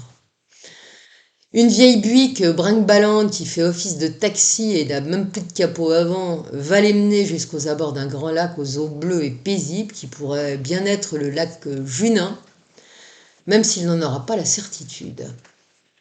La malle de la Buick a été bourrée jusqu'à la gueule des bagages contenant les emplettes de Xiti, et c'est parti. Le voyage se déroulera sans encombre, mais avant de les quitter, le chauffeur du taxi va s'incliner devant Satura et lui baiser les mains. Palman n'en connaîtra jamais la raison, mais il supposera que Satura a certainement dû aider ce brave homme, à moins qu'il n'ait aidé un ou plusieurs membres de sa famille. En se dirigeant à pied vers le lac, ils croiseront un berger et ses moutons. Celui-là les regardera passer, et à ce moment, il va sembler littéralement tétanisé, et beaucoup peureux. Et c'est à ce moment qu'un vaisseau discoïdal va surgir dans le ciel. Après une lente descente, il va se maintenir en sustentation au ras des flots. Là, pour la première fois de sa vie, Palmade voit de ses yeux une soucoupe volante, ce qui va évidemment le mettre dans tous ses états en émoi. Et c'est alors qu'un intolérable bruit sourd va se faire entendre. Il provient de l'engin qui semble maintenant glisser à la surface du lac et se dirige droit vers la rive où ils attendent. Lorsqu'il s'immobilisera, le son deviendra encore plus assourdissant, tandis qu'une trappe va commencer à s'ouvrir sous sa base. Un mécanisme va se déployer, tel un doigt géant qui va les soulever de terre. Ils vont se retrouver alors dans une salle qui semble faire office de hall d'accueil. Ludwig Palman décrira dans son livre ce lieu plutôt singulier. Il dira qu'il s'agissait d'une structure cellulaire inconnue, biologique et végétale, décorée de symboles et de motifs ravissants. Il dira qu'on aurait dit du polyéthylène en plus doux. Le sol présentait une surface plus résistante qui miroitait sous la lumière tamisée. Dans le plancher étaient inscrits des milliards de nerfs, incrustés, des milliards de nerfs et de vaisseaux sanguins. Et à l'intérieur du vaisseau, on percevait un discret bourdonnement. En un rien de temps, et sous les yeux de Xiti, Palman va se retrouver nu comme un verre, plongé dans un bain, et il aura presque aussitôt la sensation de perdre connaissance. Lorsqu'il se réveillera, ce sera pour réaliser qu'il est confortablement installé dans une sorte de hamac, un hamac qui est relié à des centaines de fines veines et de vaisseaux. Ça en a l'apparence en tout cas. Et c'est alors que Xiti va surgir, lui demander de revêtir une tenue qui ressemble à un kimono japonais. Elle lui expliquera que l'étrange hamac où il repose encore n'est que la partie d'un système médical informatisé. Elle ajoutera aussi que les examens qu'il a subis au cours de son sommeil font partie d'un traitement sur la préservation de la vie. Il devra finalement patienter quelques heures avant de pouvoir sortir du vaisseau et de rencontrer les membres d'équipage, et ceci en raison de certaines restrictions imposées par une quarantaine. Après cela, un petit déjeuner lui sera servi qui ne va pas du tout l'enthousiasmer, il faut bien le dire. On va lui servir en effet des plantes d'aspect gélatineux, impossibles à avaler. Il y aura aussi une série de petits pots dont il sera invité à boire le contenu. Mais comme apparemment il en a absorbé quelques lampées dans le désordre, ça va provoquer l'hilarité de la petite assemblée qui l'entoure, notamment celle de la femme de l'un des membres d'équipage, qui a tenté de lui montrer comment s'y prendre, ce qu'il n'a pas réussi à faire. Au premier regard, Palman a saisi que le vaisseau ne semblait pas disposer d'espace privé, pas même de toilettes, ce qui va d'ailleurs un peu l'inquiéter. En tout cas, tout se trouve regroupé dans un même espace. Quant à la cellule de commandement qui est équipée d'instruments divers, elle se trouve à un étage inférieur et elle lui sera désignée par le mot Yano, qui signifie l'œil. Il apprendra que cette unité de commandement qui contrôle tout est le cerveau de la soucoupe, lequel est d'ailleurs connecté à une sorte de système géant de cerveau générateur cosmique qui constitue lui-même une minuscule partie de l'ordinateur de la grande mémoire de leur planète mère.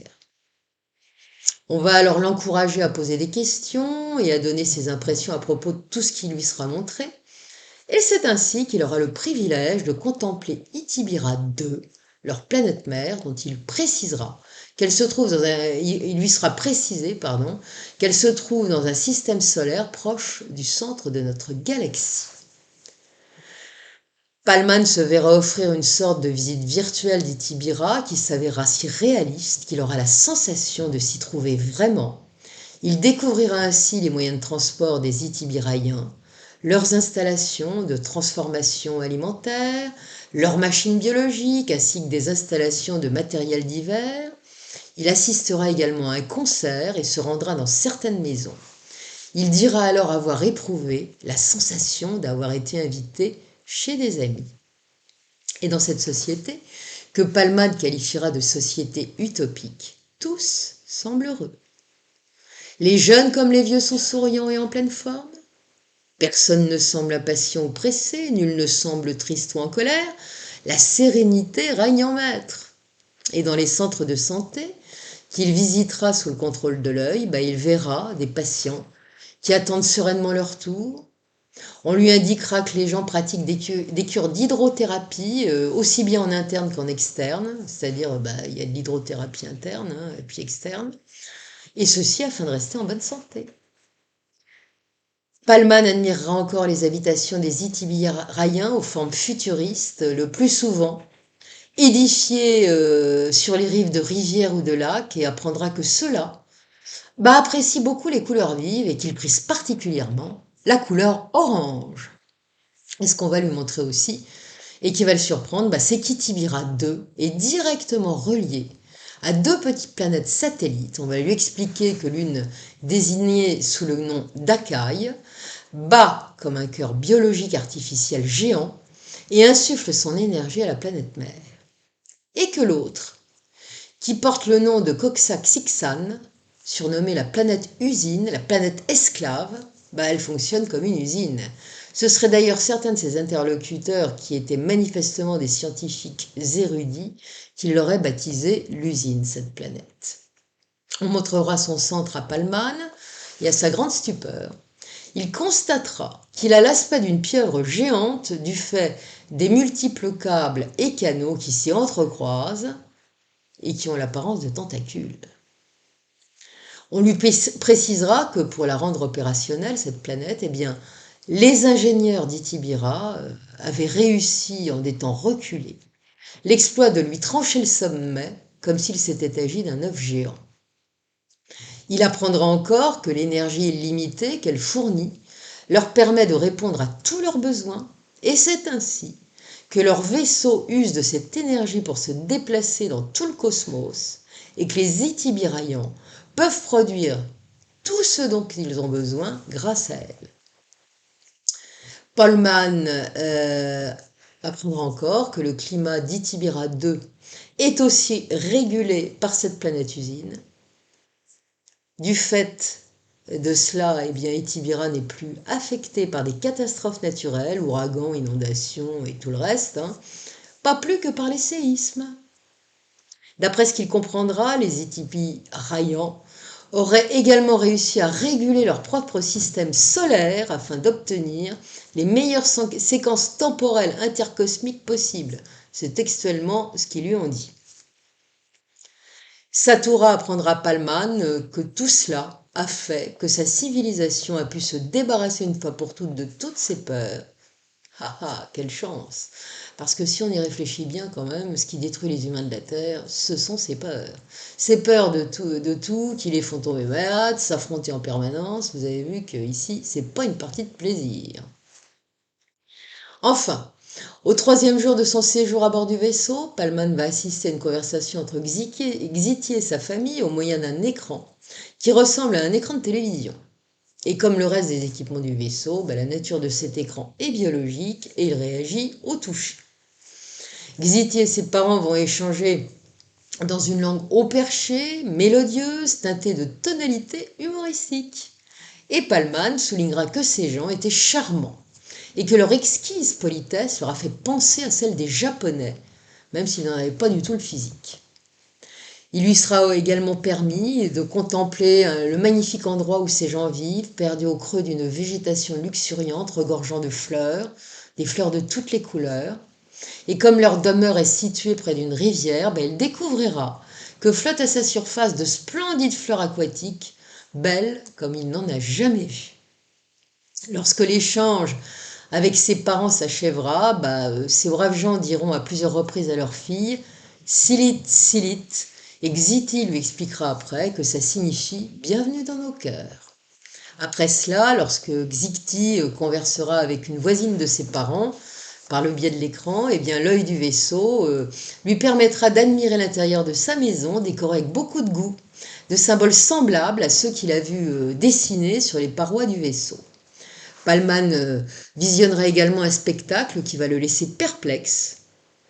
Ce qu'on lui montrera en effet ressemble à une manifestation sportive, mais qui a la spécificité d'être d'une extrême violence. Sous les yeux ébahis de plusieurs milliers de jeunes gens, devaient en avoir au moins 7000, des jeunes gens qui s'amusent avec un ballon géant, en même temps qu'ils le manipulent à l'aide de gadgets, des gadgets curieux, semblables à des ballons multicolores qui sont interconnectés. Tout ça, ça fait évoluer un jeu complètement sidérant. Et ce qu'il va voir, ça lui fera penser à une gigantesque partie de foot qui se déroulerait quand même sur un terrain de 8 hectares, hein. Mais ce qui va le sidérer, c'est qu'à certains moments vont se produire entre les joueurs des affrontements physiques d'une extrême violence, qui sembleront en totale contradiction avec ce qu'il pensait des Itibiraïens qu'il croyait pacifiques. Exiti va lui expliquer le lendemain qu'il s'agit en fait de jeux rituels et que grâce à cela, ils ne connaissent plus les guerres ni les effusions de sang depuis des millénaires. Ce jeu a également l'avantage de préserver chez eux l'instinct de combat inné, enfin l'instinct de combat inné de leur humanité. Tout humain est apparemment quand même un peu agressif. Et cela résonnera avec ce que Satura lui avait dit un jour, savoir qu'une guerre cosmique ne peut jamais être exclue. Il en déduira donc ce jour-là que les Itibiraïans, en dépit de leurs principes pacifistes, n'excluent pas toutefois l'idée de se préparer au pire. Exiti lui dira encore que cet étrange jeu a un avantage, celui de conserver une bonne forme physique et mentale, et que d'ailleurs leur croyance religieuse fait qu'ils considèrent qu'il est de leur devoir envers le Dieu créateur, qu'ils nomment le Dieu nature, de demeurer en forme et en bonne santé. À un moment, Satura révélera à Palman que d'autres civilisations stellaires auraient découvert la Terre il y a des centaines de milliers d'années et que pour ce qui concerne les Itibiraïans, ils ne l'auraient visité pour la première fois, cette Terre, notre Terre, qu'en 1946. Palman saura encore qu'ils ont baptisé notre planète Silsil-Wa, en référence au commandant du vaisseau qui dirigeait l'expédition et se nommait Wa. Pour ce qu'il est de Silsil, qui signifie le fruit, ce sera en référence au fruit Chiminoya qu'ils ont découvert sur le site où ils ont atterri pour la première fois.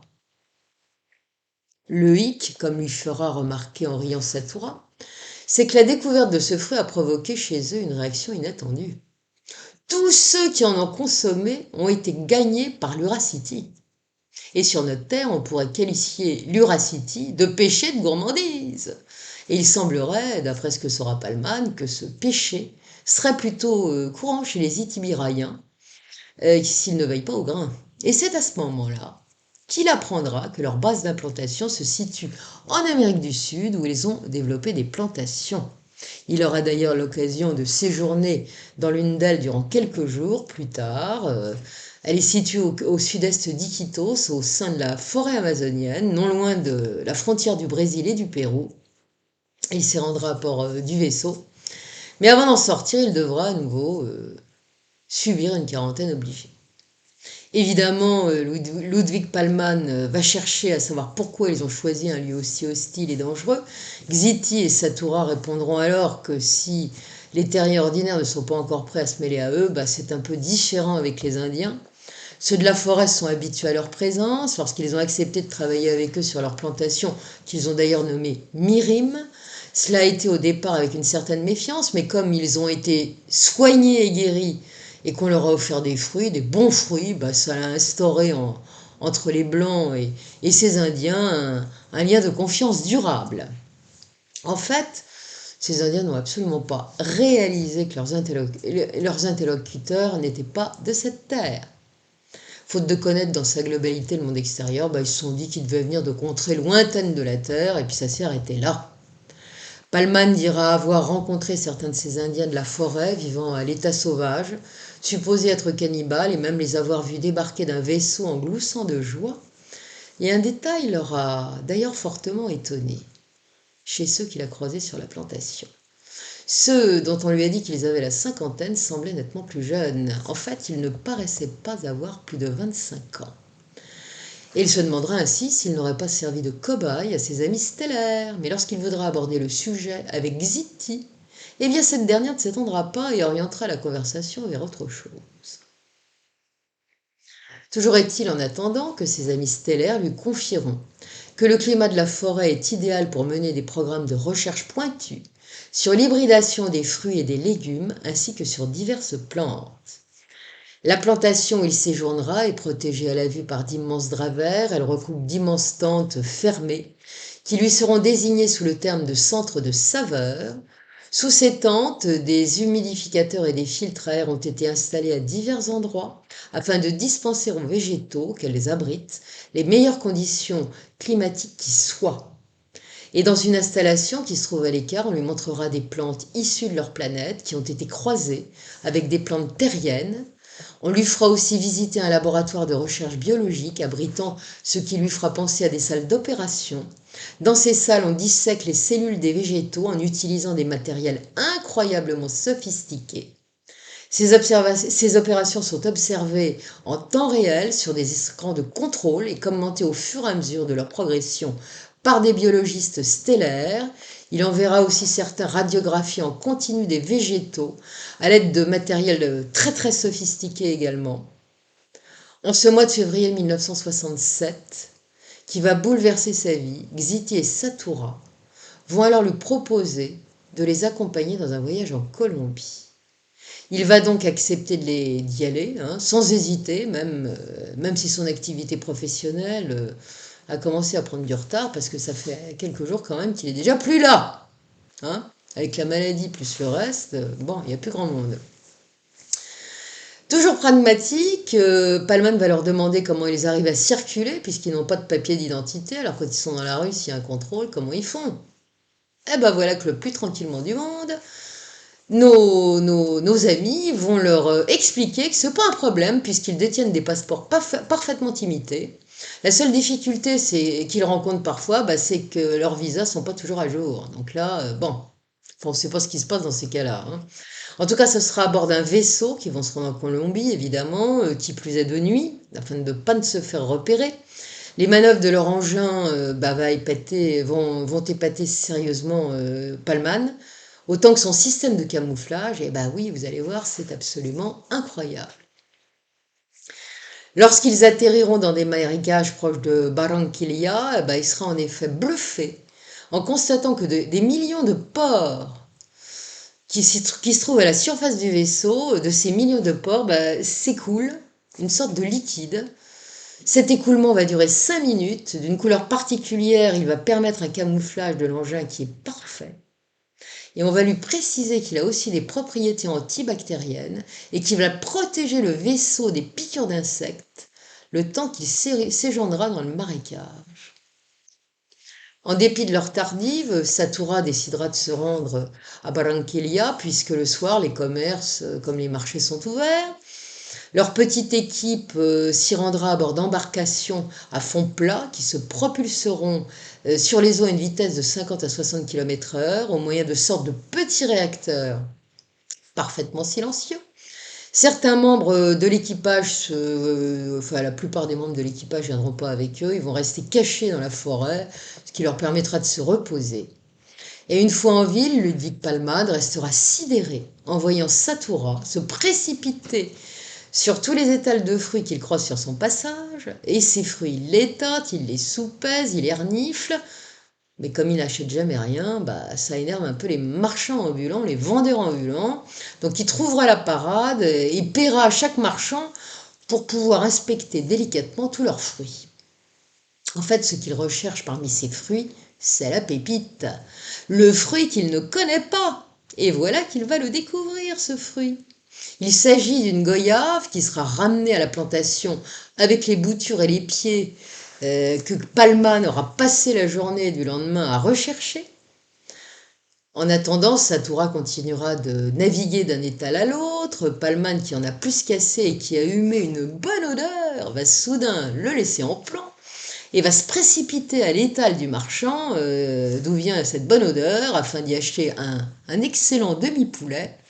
Un poulet rôti, et oui, le régime itibiraïen l'a sacrément laissé sur sa faim, et la tentation était trop grande. Et lorsque Satura va le rejoindre et qu'il le verra dévorer avec délice et à pleines dents le poulet, il pourra s'empêcher de lui lancer un regard réprobateur avant que son visage n'affiche une profonde tristesse. Pourtant, il ne dira rien, Mais Palman, c'est ce qu'il pense, ouais. Tuer un volatile est un crime. Et le manger, alors n'en parlons pas. En bon terrien, Ludwig Palman va évidemment avoir envie de prendre des photos, il va acheter un appareil photo, et puis quand il va voilà, enfin faire des photos souvenirs hein, de Xiti, de Satura et des vaisseaux, ça va pas le faire. Au moment où il va lui tirer le portrait, Satura va l'arrêter dans son élan. Il va prendre son appareil, après l'avoir examiné sous toutes les coutures, il va lui tenir un discours sur la science de l'âme, la mystérieuse Amat Mena qui va laisser notre homme quelque peu déconcerté. Bah oui, il va découvrir d'abord à ce moment que ses amis venus d'ailleurs ne croient pas à la réincarnation, et il apprendra aussi que les photos que nous faisons sur Terre à tour de bras, puis depuis que la photo existe, auraient des implications symboliques et métaphysiques qui ne sont pas du tout positives. Cela précisé, Satura lui confisquera sans plus de façon et heureusement provisoirement son appareil photo. Un bel appareil photo de marque japonaise qu'il avait payé très cher. Pragmatique, Palman se dira sur le moment que sa réaction doit plutôt relever d'un souci de préserver leur sécurité plutôt que ce qu'il leur a raconté. Mais enfin bon. En attendant, Satura a ramené à la plantation ce qu'il voulait et Palman apprendra pourquoi la recherche de nouveaux fruits est si importante pour les Itibirayans. Le secret lui sera en effet révélé. Cela s'ouvre physiquement s'ils ne sont pas suffisamment nourris de saveurs nouvelles. Et comme tous veulent rester actifs et en forme pour les raisons que l'on sait, voilà pourquoi depuis des lustres, ils réalisent des voyages d'exploration harassants au sein de la galaxie afin de dénicher de nouvelles espèces susceptibles de leur offrir des saveurs, ainsi que les sensations nouvelles dont ils ont totalement besoin, dont ils sont dépendants. Et comme il sera dit à Palman, ils ont développé l'amour du surgoût. Et ça va même au-delà de ça, puisqu'ils sont devenus complètement accros aux saveurs des fruits. Et c'est ainsi en quelques milliers d'années, ils sont passés d'un régime carné à un régime exclusivement végétarien. Je dirais même fructivore, je ne sais pas comment ça se dit. Si bien que leurs corps ont fini par muter au fil du temps.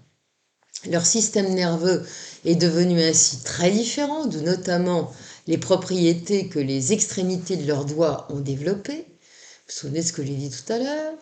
Et on se souviendra qu'en Inde, Satura lui avait déjà révélé qu'à défaut de leur être utile du fait de leur changement de régime alimentaire, leurs dents s'étaient atrophiées. Ils ont des dents, mais enfin, pratiquement pas au-dessus de la gencive, hein. Ça devait être également la raison pour laquelle leur langue avait diminué de volume également, ce que lui avait montré Satura. Bon, leur nature donc avait été modifiée par ce nouveau régime alimentaire, ce qui avait pour effet de les rendre non seulement différents physiquement, mais également dans leur nature. Ils sont devenus pacifistes. C'est ainsi qu'ils finiront par ne plus combattre leurs congénères, ni les animaux, ils ne tuent plus personne, et aucun animal sinon en cas de légitime défense. Et voilà qu'un incident va se produire à la toute fin du séjour de Palman à la plantation et démontrer à quel point ses amis stellaires rejettent l'idée de tuer. Une rixe s'est produite entre les Indiens qui travaillent à la plantation et ceux d'une autre tribu vivant dans la forêt. Et dans cette rixe, le père de Tourou, qui est le sorcier de la tribu et qui est de cette tribu qui œuvre avec les stellaires, le père du sorcier a été tué, ainsi qu'un autre membre de cette tribu. Ces Indiens vont donc préparer leurs funérailles, ou plutôt le bûcher où seront incinérés leurs cadavres. Et il se trouve que la coutume veut qu'à ce moment, on capture une vieille guenon issue d'une espèce de singe évolué, qu'ils vont battre cruellement et qui mourra de maltraitance à l'issue d'une lente agonie. Les cris de la malheureuse bête étant censés tenir à distance les démons et les esprits mauvais de la forêt. Et voilà que Satou va arriver sur les lieux au moment de la crémation et il ne va surtout pas supporter la vue du corps martyrisé de la grand-mère Guenon, qui avait d'ailleurs, dira-t-il, un peu l'apparence d'une fillette. Ce corps qui se consume au milieu des flammes est insupportable à voir pour lui, de même que ce que vont faire les Indiens, parce que qu'est-ce qu'ils vont faire? C'est effectivement des cannibales. Et ils vont lui proposer très aimablement de déguster quelques bouchées de chair rôtie des cadavres. Alors évidemment, il est révolté, il va aussitôt leur ordonner d'enterrer tout ça, ce qui va provoquer une colère terrible. On est à deux doigts de se mettre sur la figure. Sentant qu'il est impuissant et même en danger, Satura va rejoindre son vaisseau dans un état second. On ne va pas le revoir pendant 2 jours. Palman apprendra par la suite qu'il y a célébré une cérémonie en l'honneur de l'innocente grand-mère Guenon. Demandant à ne pas être dérangé, il n'a ni bu ni mangé durant 48 heures, il a même été jusqu'à couper toute communication avec l'extérieur. C'est à cette occasion d'ailleurs que Palman apprendra que Satura occupe des fonctions importantes. C'est lui le chef de tous les autres. Hein. Il est le responsable de tous les scientifiques, de toute la culture de la plantation, mais il est également le commandant du vaisseau et de la flotte spatiale. C'est pas n'importe qui, Satura. Et lorsque Palman va demander à Xiti pourquoi il s'est comporté ainsi, pourquoi son frère s'est comporté ainsi, elle va lui apprendre que sa civilisation considère tous les singes géants évolués comme des membres à part entière de la grande famille humaine cosmique et qu'à leurs yeux, les terriens humains carnivores sont plus proches des grands singes que des humains d'Itibira. Ça, je veux bien le croire, on n'a pas tout à fait les mêmes principes. Hein. Un peu tendue, elle dira encore en ces termes votre habitude de tuer les enfants, des enfants et des femmes à la guerre ne diffère en rien en cruauté de celle des Indiens de la rivière Mirim qui tuent une vieille grand-mère Guenon. À bon entendeur, salut pour tous ceux qui nous envoient, qui envoient des prunes en ce moment. C'est n'importe quoi. Enfin bon.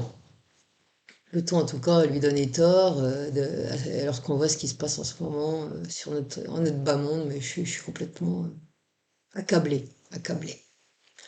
En tout cas, ce jour-là, Palman comprendra que les terriens ont encore du chemin à faire avant d'atteindre le haut de l'échelle de l'évolution et que notre humanité n'évoluera que lorsqu'elle deviendra moins égoïste et moins cruelle. Il comprendra aussi qu'une civilisation qui n'évolue pas est appelée à disparaître. Durant tous ces jours qu'il a passés avec les Itibirayans, Palman a appris que leurs activités habituelles étaient également, essentiellement plus exactement, orientées vers la recherche. Ils étaient biologistes, ils sont tous sur cette planète, biologistes, chercheurs en divers domaines, explorateurs, jardiniers, philosophes, cosmothéologiens ou professeurs, et la liste dans le même goût n'est pas exhaustive.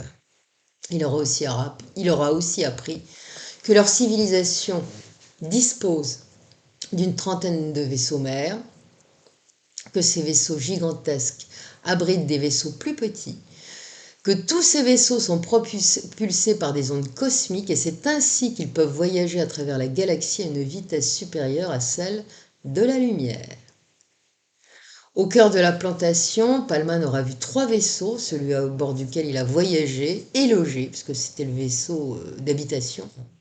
Les 2 autres étant des vaisseaux de ravitaillement qui font régulièrement des allers-retours entre les vaisseaux mères et les planètes que les Itibirayens ont entrepris d'explorer. On va lui révéler, durant des discussions qu'il va avoir avec eux, que des centaines de milliers d'années auparavant, les Itibirayans avaient été contraints d'abandonner leur planète d'origine, Itibira 1, qui s'était engagé dans un catastrophique processus de déshydratation. Avec des aides technologiques venues de civilisations amies beaucoup plus évoluées qu'eux, tout ce qui était encore en vie avait alors été transporté en plusieurs voyages vers d'autres lieux. Et ce seront ainsi des milliers d'Itibirayans qui auront été déplacés jusqu'à une planète vivable, adaptée à leur nature, qu'ils baptiseront Itibira 2. À cette occasion, Xiti lui révélera que dans le cosmos, de nombreuses planètes ont vu brutalement leurs réserves d'eau se tarir, avec les conséquences terribles que ça a pu avoir sur tout ce qui est vivant. Et c'est ainsi que de multiples civilisations n'ont eu d'autre choix que celui de migrer vers d'autres planètes où l'eau et l'oxygène abondent. un moment, Xiti lui expliquera qu'ils ont effectué de nombreuses recherches archéologiques en Amérique du Sud en se faisant aider d'Indiens locaux, et ceci dans des sites très hostiles et très marécageux. Et c'est ainsi qu'ils retrouveront, enfouis sous 2 mètres de végétation tropicale, les ruines d'une immensité perdue qu'ils ont baptisée l'Innislan. À l'intérieur d'un temple, ils ont trouvé un symbole précolombien, ce symbole que vous trouvez à l'image, qui les a enchantés. Xiti va l'entraîner alors dans une partie du vaisseau afin de lui montrer ce symbole représenté sur un panneau, en soulignant que celui trouvé dans le temple était identique. Pour les Itibériens, ce symbole serait celui de la nature divine dans leur religion cosmique. Alors vous voyez à l'image une autre représentation, c'est exactement le même symbole, il se trouve dans un musée, je crois qu'il y en a plusieurs de ces symboles. Et c'est une création d'Amérindiens qui avaient une maîtrise parfaite de l'or, qui sont très anciens, qui s'appelle, c'est la civilisation Tolima. Et ils maîtrisaient pas, c'était des orfèvres hors normes, ils faisaient des choses en or absolument magnifiques. Et ce symbole devait être une représentation essentielle. Représentation qui n'est pas étrangère à ceux d'Itibira. Parce que Xiti va lui dire qu'il y a des milliers d'années, d'autres civilisations extraterrestres ont atterri en nombre sur la Terre, dont une civilisation originaire de l'Innislan. Ce serait une civilisation. Cette civilisation aurait donné naissance aux civilisations pré-Maya, Inca et Aztèques. On n'en saura pas plus avec les Itibériens, mais alors pourquoi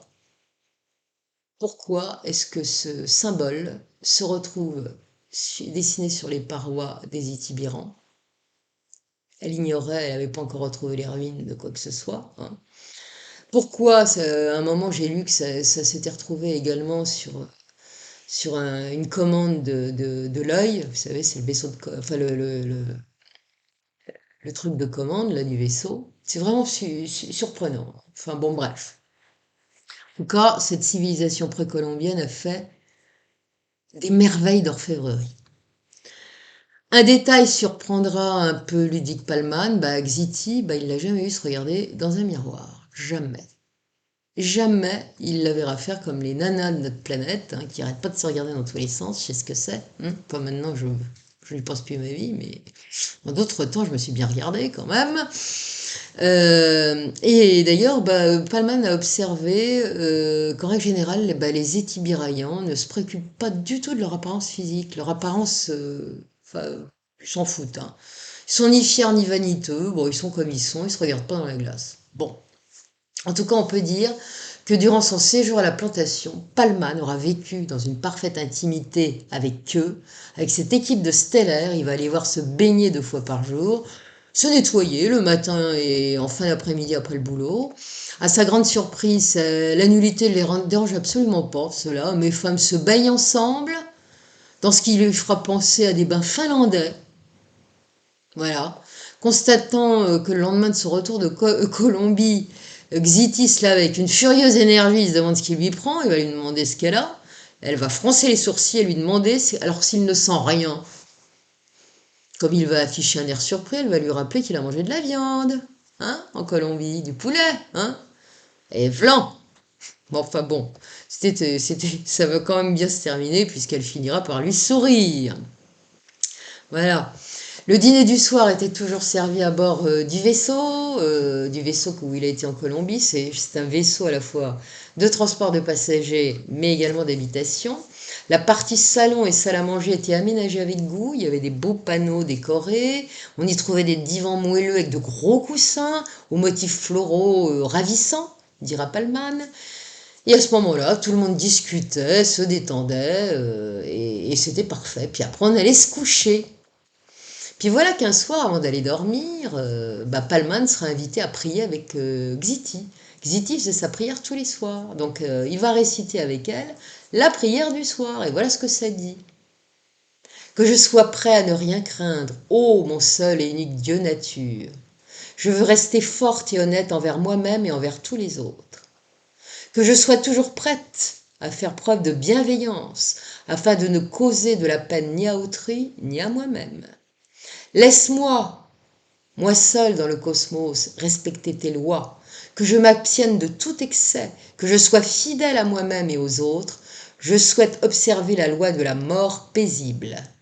Xiti terminera sa prière en prononçant le mot Talayan. Alors, est-ce que ça a la signification du mot Amen? Je ne sais pas.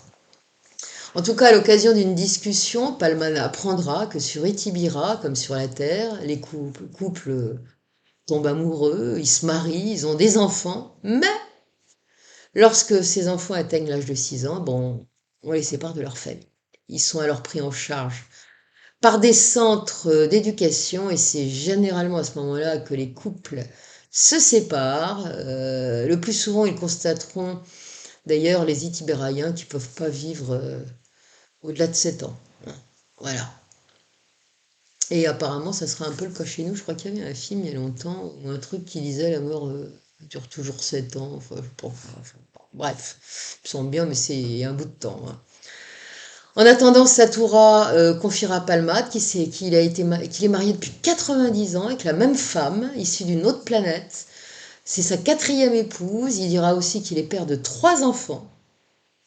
Et puis voilà, qu'au bout de quelques jours, il va annoncer à Palman avec une tristesse affichée qui lui a paru sincère, qu'ils viennent de recevoir des ordres venant de leurs autorités supérieures, en l'occurrence d'évacuer sans tarder les plantations sud-américaines. Quelque temps après le départ de ses amis, Palman va décider de migrer au Salvador, parce que je crois que c'est l'année suivante. Il va acheter là-bas une belle propriété, proche d'un majestueux volcan, celui de San Vicente. La maison est perdue en pleine nature, située sur les rives d'un lac tranquille, un vrai petit paradis pour la chasse et la pêche. Et là, il aura la nostalgie de ses amis venus d'ailleurs. Persuadé qu'il ne les reverra jamais, il pense souvent à eux avec tristesse, et en particulier à la douce et belle Xiti. Et puis voilà qu'un jour, de janvier 1969, la bague de Satura, qu'il porte toujours comme un précieux souvenir, va se mettre à chauffer et à brûler le doigt. Comme téléguidé, il va alors sauter aussitôt dans un petit bateau à moteur et foncer en direction d'une plage sablonneuse située près de l'île d'El Altar. Il ne sait pas pourquoi il va là, mais il y fonce. Et c'est alors qu'il va remarquer que les eaux du lac habituellement si calmes sont cette fois parcourues de grands cercles concentriques. Immédiatement, il va lui venir en tête que ses amis stellaires doivent être de retour. Il a beau lever le nez, il n'y a pas de vaisseau en vue, mais quelques instants plus tard, il va remarquer un petit bateau échoué sur le rivage et une silhouette qui lui est très familière. Rien de moins que celle de Satura, qui est assise sur un rocher. Satura est cette fois vêtue d'une tenue vert foncé, sanglée par une grosse ceinture où est fixé un gros appareil. Palman va comprendre qu'il s'agit d'un appareil vocal bien plus imposant que ce qu'il a vu avant, et lorsqu'il s'approchera de lui, il sera frappé par l'extrême tristesse de l'expression de Satura. Immédiatement, il va lui demander des nouvelles de Xiti, et Satura va lui répondre dans sa langue Ximse Xiti Tazat, ce qui signifie Xiti est morte. Dans l'instant, Palman va se sentir dévasté par la douleur, une douleur insupportable pour ne pas dire effroyable. Satura va lui expliquer qu'un drame a frappé l'une de leurs expéditions alors qu'ils faisaient route vers une autre planète. Une partie de l'équipage de leur vaisseau a également péri et à l'issue d'une longue et bien triste conversation, Satura lui annoncera que le moment des adieux est venu. Après le départ de son ami, Palman regagnera sa propriété. Mais 1 heure plus tard, terrassé par le chagrin, un chagrin inexplicable et incapable de rester seul, il va aller se réfugier en file chez un médecin de ses amis, et c'est chez lui qu'il sera réveillé le lendemain matin par les crieurs de journaux qui hurlent à tue-tête qu'une soucoupe volante a été repérée au-dessus du Salvador et qu'elle a été observée près des collines de San Jacinto qui jouxtent le lac où Palman habite. Palman va alors se lever, s'habiller en hâte et aller courir acheter le journal. Et c'est ainsi qu'il découvrira que les journaux signalent en effet qu'un vaisseau spatial a été aperçu en sustentation prolongée aux abords du lac, et pas n'importe quel endroit du lac, juste à côté de leur lieu de rendez-vous. Et ceci exactement à l'heure où leur rencontre a lieu entre lui et Satura. Des milliers de témoins leur ont observé ce vaisseau. Évidemment, Palman est un peu surpris car lui-même n'a rien vu, comme je l'ai dit, et de surcroît, il sait parfaitement qu'à l'habitude, ses amis se déplacent toujours de nuit afin de ne pas être repérés.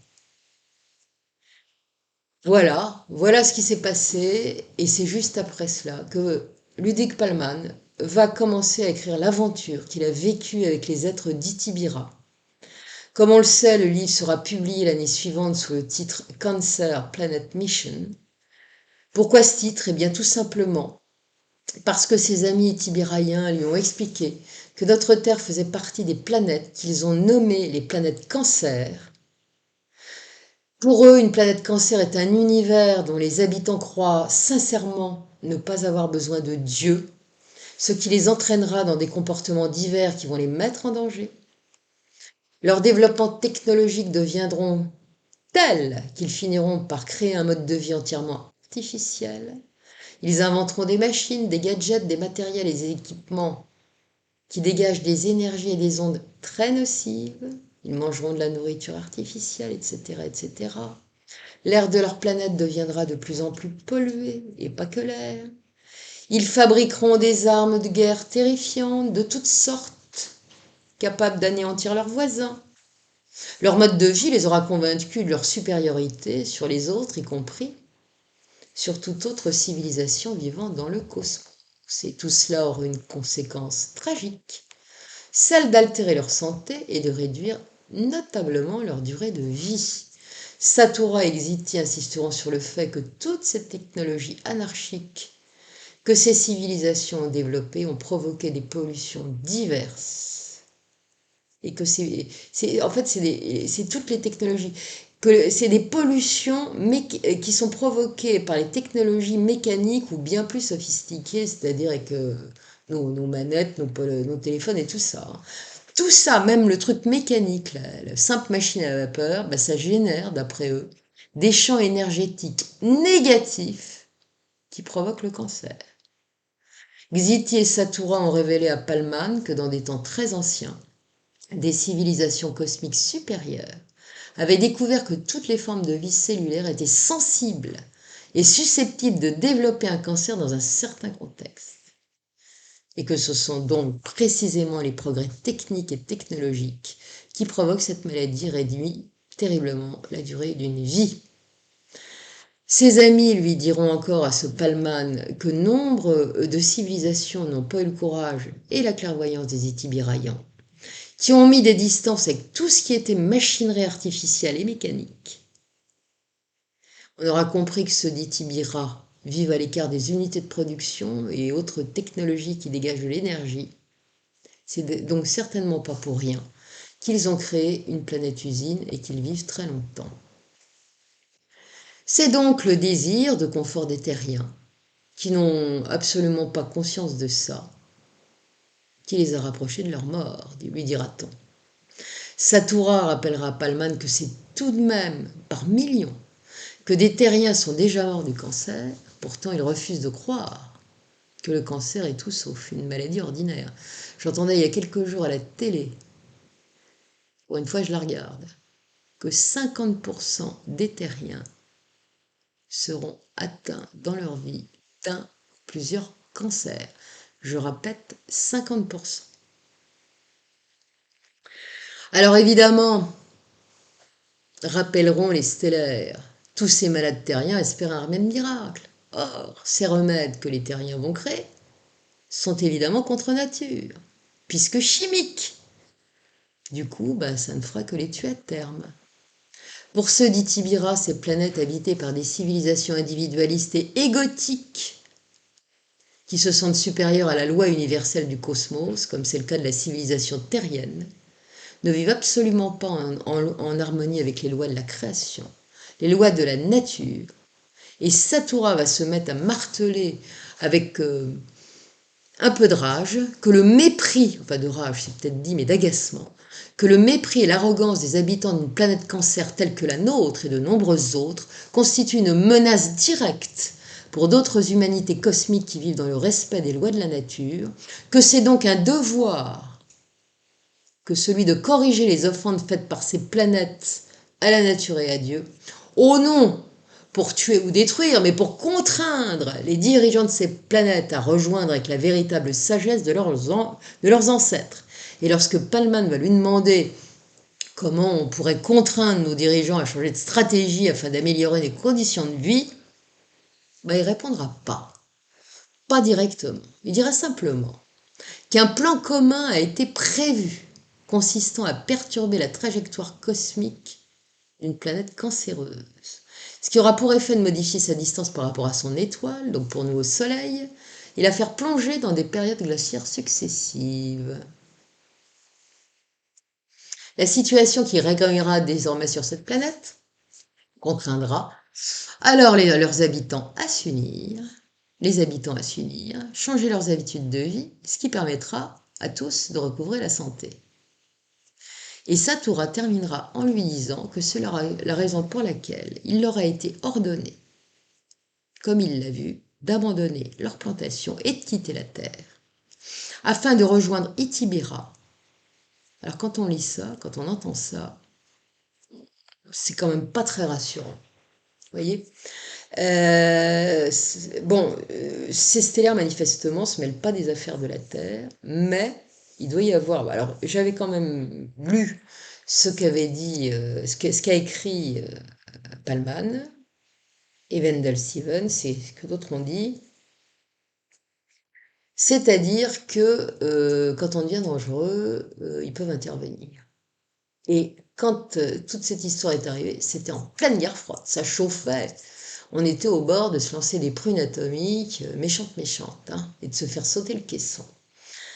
On en est probablement encore pas loin, hein, parce que là, c'est du violent. Je pense que c'est un des conflits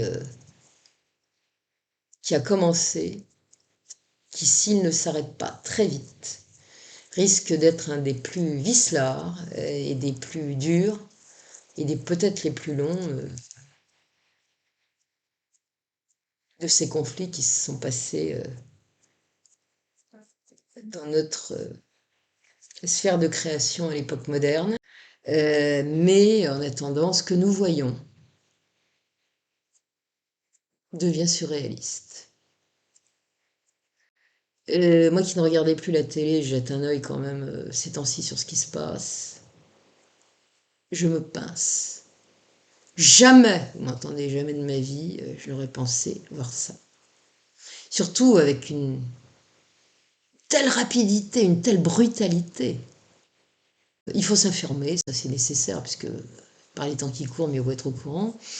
Mais sans excès, distancié, mais en même temps, faut agir. On a tous, je pense que nous en sommes arrivés là, parce qu'on l'a bien voulu, nous avons tous des responsabilités, nous les humains, à divers niveaux, de ce qui se passe sur notre planète.